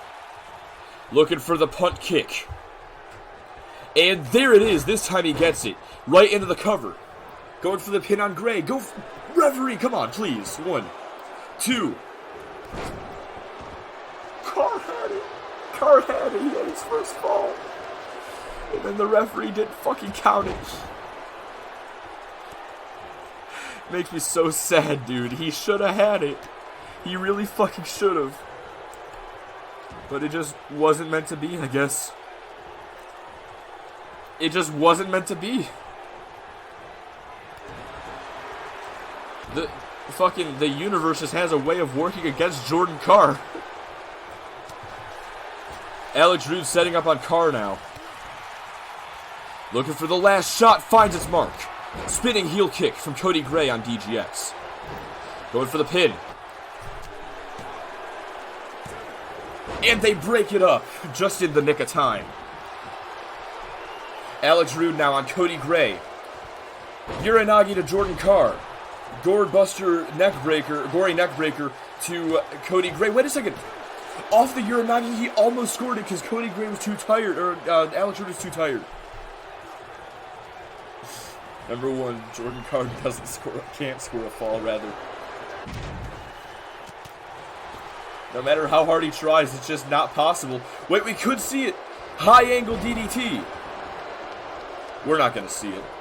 I got my hopes up. Looking for the big boot, does not find its mark. Oh, a shoulder breaker. And now over the top rope, down to the floor, deposits him to the outside. Alex Rude wants DGX. He wants this 5th fall. Hey there, Shadow Fox. Welcome to the stream. Going for the pin off the Bullplex. Only a 2 count. So far, Alex Rude and DGX tied at 4 apiece. Cody Gray still with 2. Jordan Carr still has not scored a single fall after these 50 minutes that have elapsed so far. And remember, the winner of this matchup will become the holder of the Proving Ground contract. He will be able to redeem that at any point over the next 365 days against either the UPWA champion or the World Hardcore, the European champion, rather. Looking for the big boot, does not happen. All 3 men besides Cody Gray down. Gray now going after Carr. Let's not forget, Gray still needs 2 falls as well to tie. And now, the Cody clutch lockdown on Carr. Nowhere to go. That is it. That is another fall for Gray.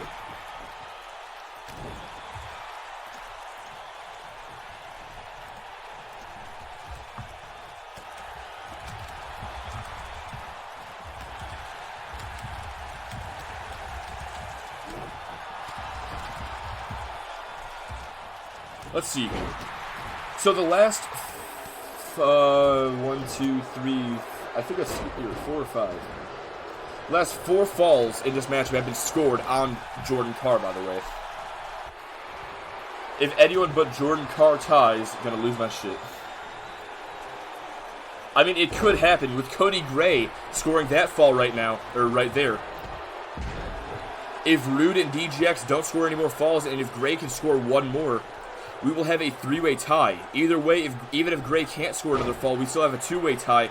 And remember, if that is the case, the match will be decided under sudden death rules, where the final fall will be the winning fall. As he goes for the pin, and Alex Rude scores a fall. And just like that, someone has finally regained the official lead. No ties.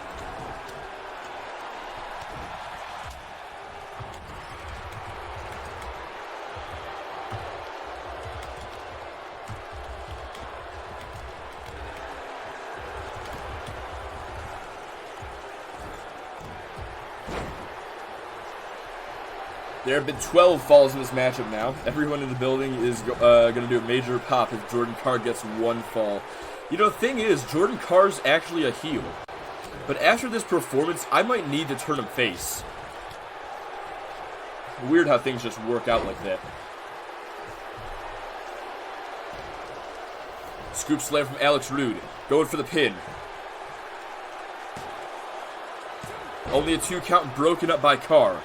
Hey there, Nintendo M64. Welcome to the stream, bro. Jordan Carr back underneath the bottom rope, trying to recover in this matchup. As Alex Rude sets up for it once again. Looking for the gory neck breaker, but Cody Gray able to break it up. Looking for the Cody clutch. Oh, wait a second. That's a Alex Rude looking for the pin right there. He had his arm on Cody Gray, whose shoulders were down. Either way, Cody Gray and Alex Rude, the only 2 men inside the ring at the moment. And Cody Gray now trying to get to the top rope, but Jordan Carr is blocking.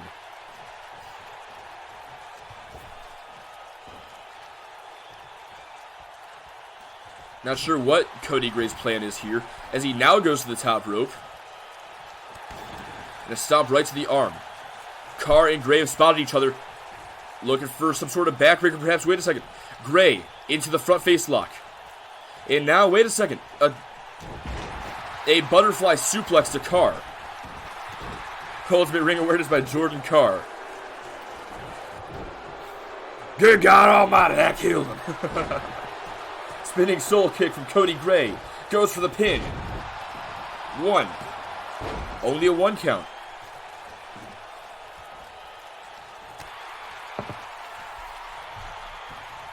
Alex Reed going to send Gray over the top rope. Now faces DGX alone in the ring. Looking for the left. Instead, a right kick to the gut. In the repeated strikes, follows up with that knee right to the face. And now has the camel clutch locked in.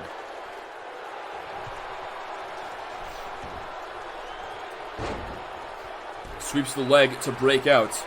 This match will either supremely boost Jordan Carr's momentum or kill it. Kick right to the gut from Gray, or to Gray, and winds of change once again. DGX. Oh, right onto the knee! Oh my God! Inverted Alabama slam right onto Cody Gray's knee. What the hell? And meanwhile, a punt kick to Gray. And now done there. Oh my God! Laid it right on his head. Fucking hell, Gray is out after that. And Jordan Carr just unloading on DGX. Gonna go for the pin off the strikes. Referee in position. I was gonna say, if that fucking does it, dude. Less than 5 minutes remain. 4:20 right there. Gray sends Carr to the outside. That's why we have a gag reflex to gag after shit like that. God damn it, people, stop going for the neck. Looking for the... first the screwdriver gets broken up, then the straightjacket DDT, and now whatever Rude was attempting there. Looking for another screwdriver, gets intercepted by Alex Rude, though. Looking for the straightjacket again, but... and looking for the fucking screwdriver again. Just let the other guy hit their finisher, then attack him. That's all you gotta do. Then steal the fucking pin. Don't know what the hell the deal is here, dude. That's 4 finishers that have just been broken up. And now Cody Gray furious with Jordan Carr just unloading these clubs into the back. Honestly, though, Yanni. Fucking hell, dude.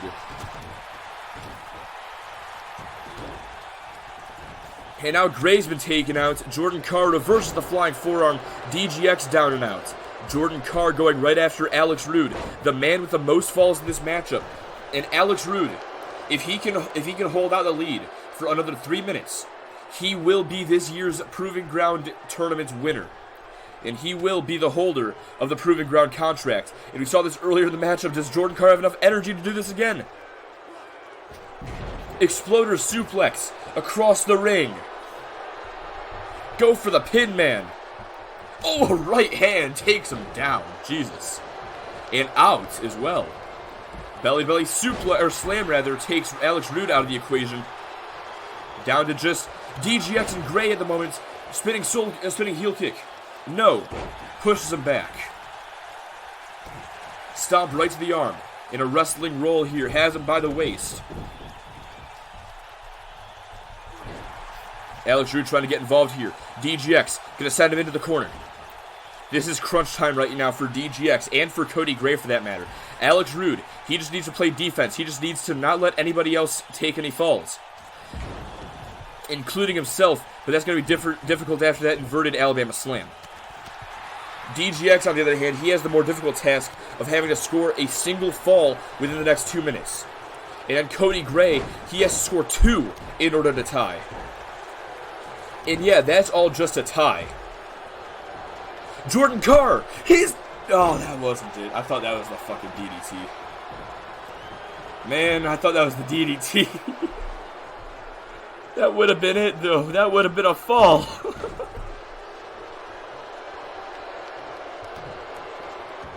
This match right now like a championship scramble for Alex Rude. He's got to make sure that no one else takes any falls as he's locked into the camel clutch. Well, let's do it. Come on. Come on. No, it's not gonna. It's fucking not gonna. Oh, what a clothesline. Revenge chop. And now all 4 superstars standing tall inside the ring. Cody Gray's down. And Jordan Carr's down.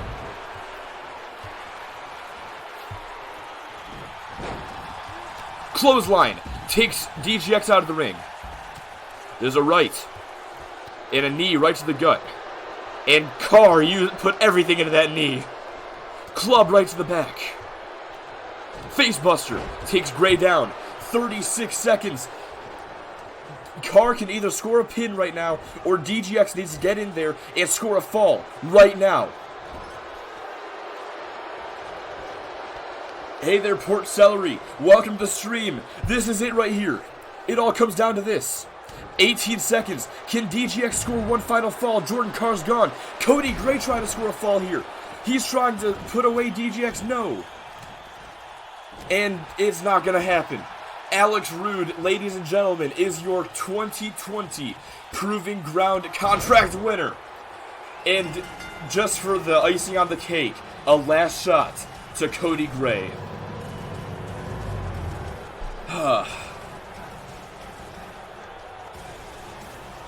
My God, what a match.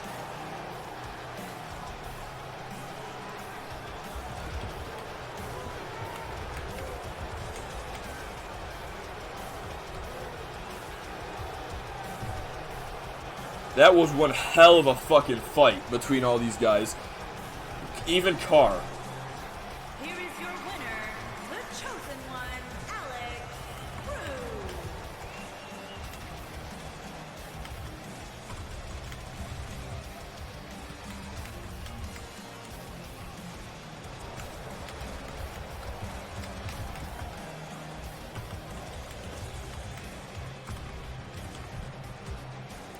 You say he's trash, Celery, but he just won.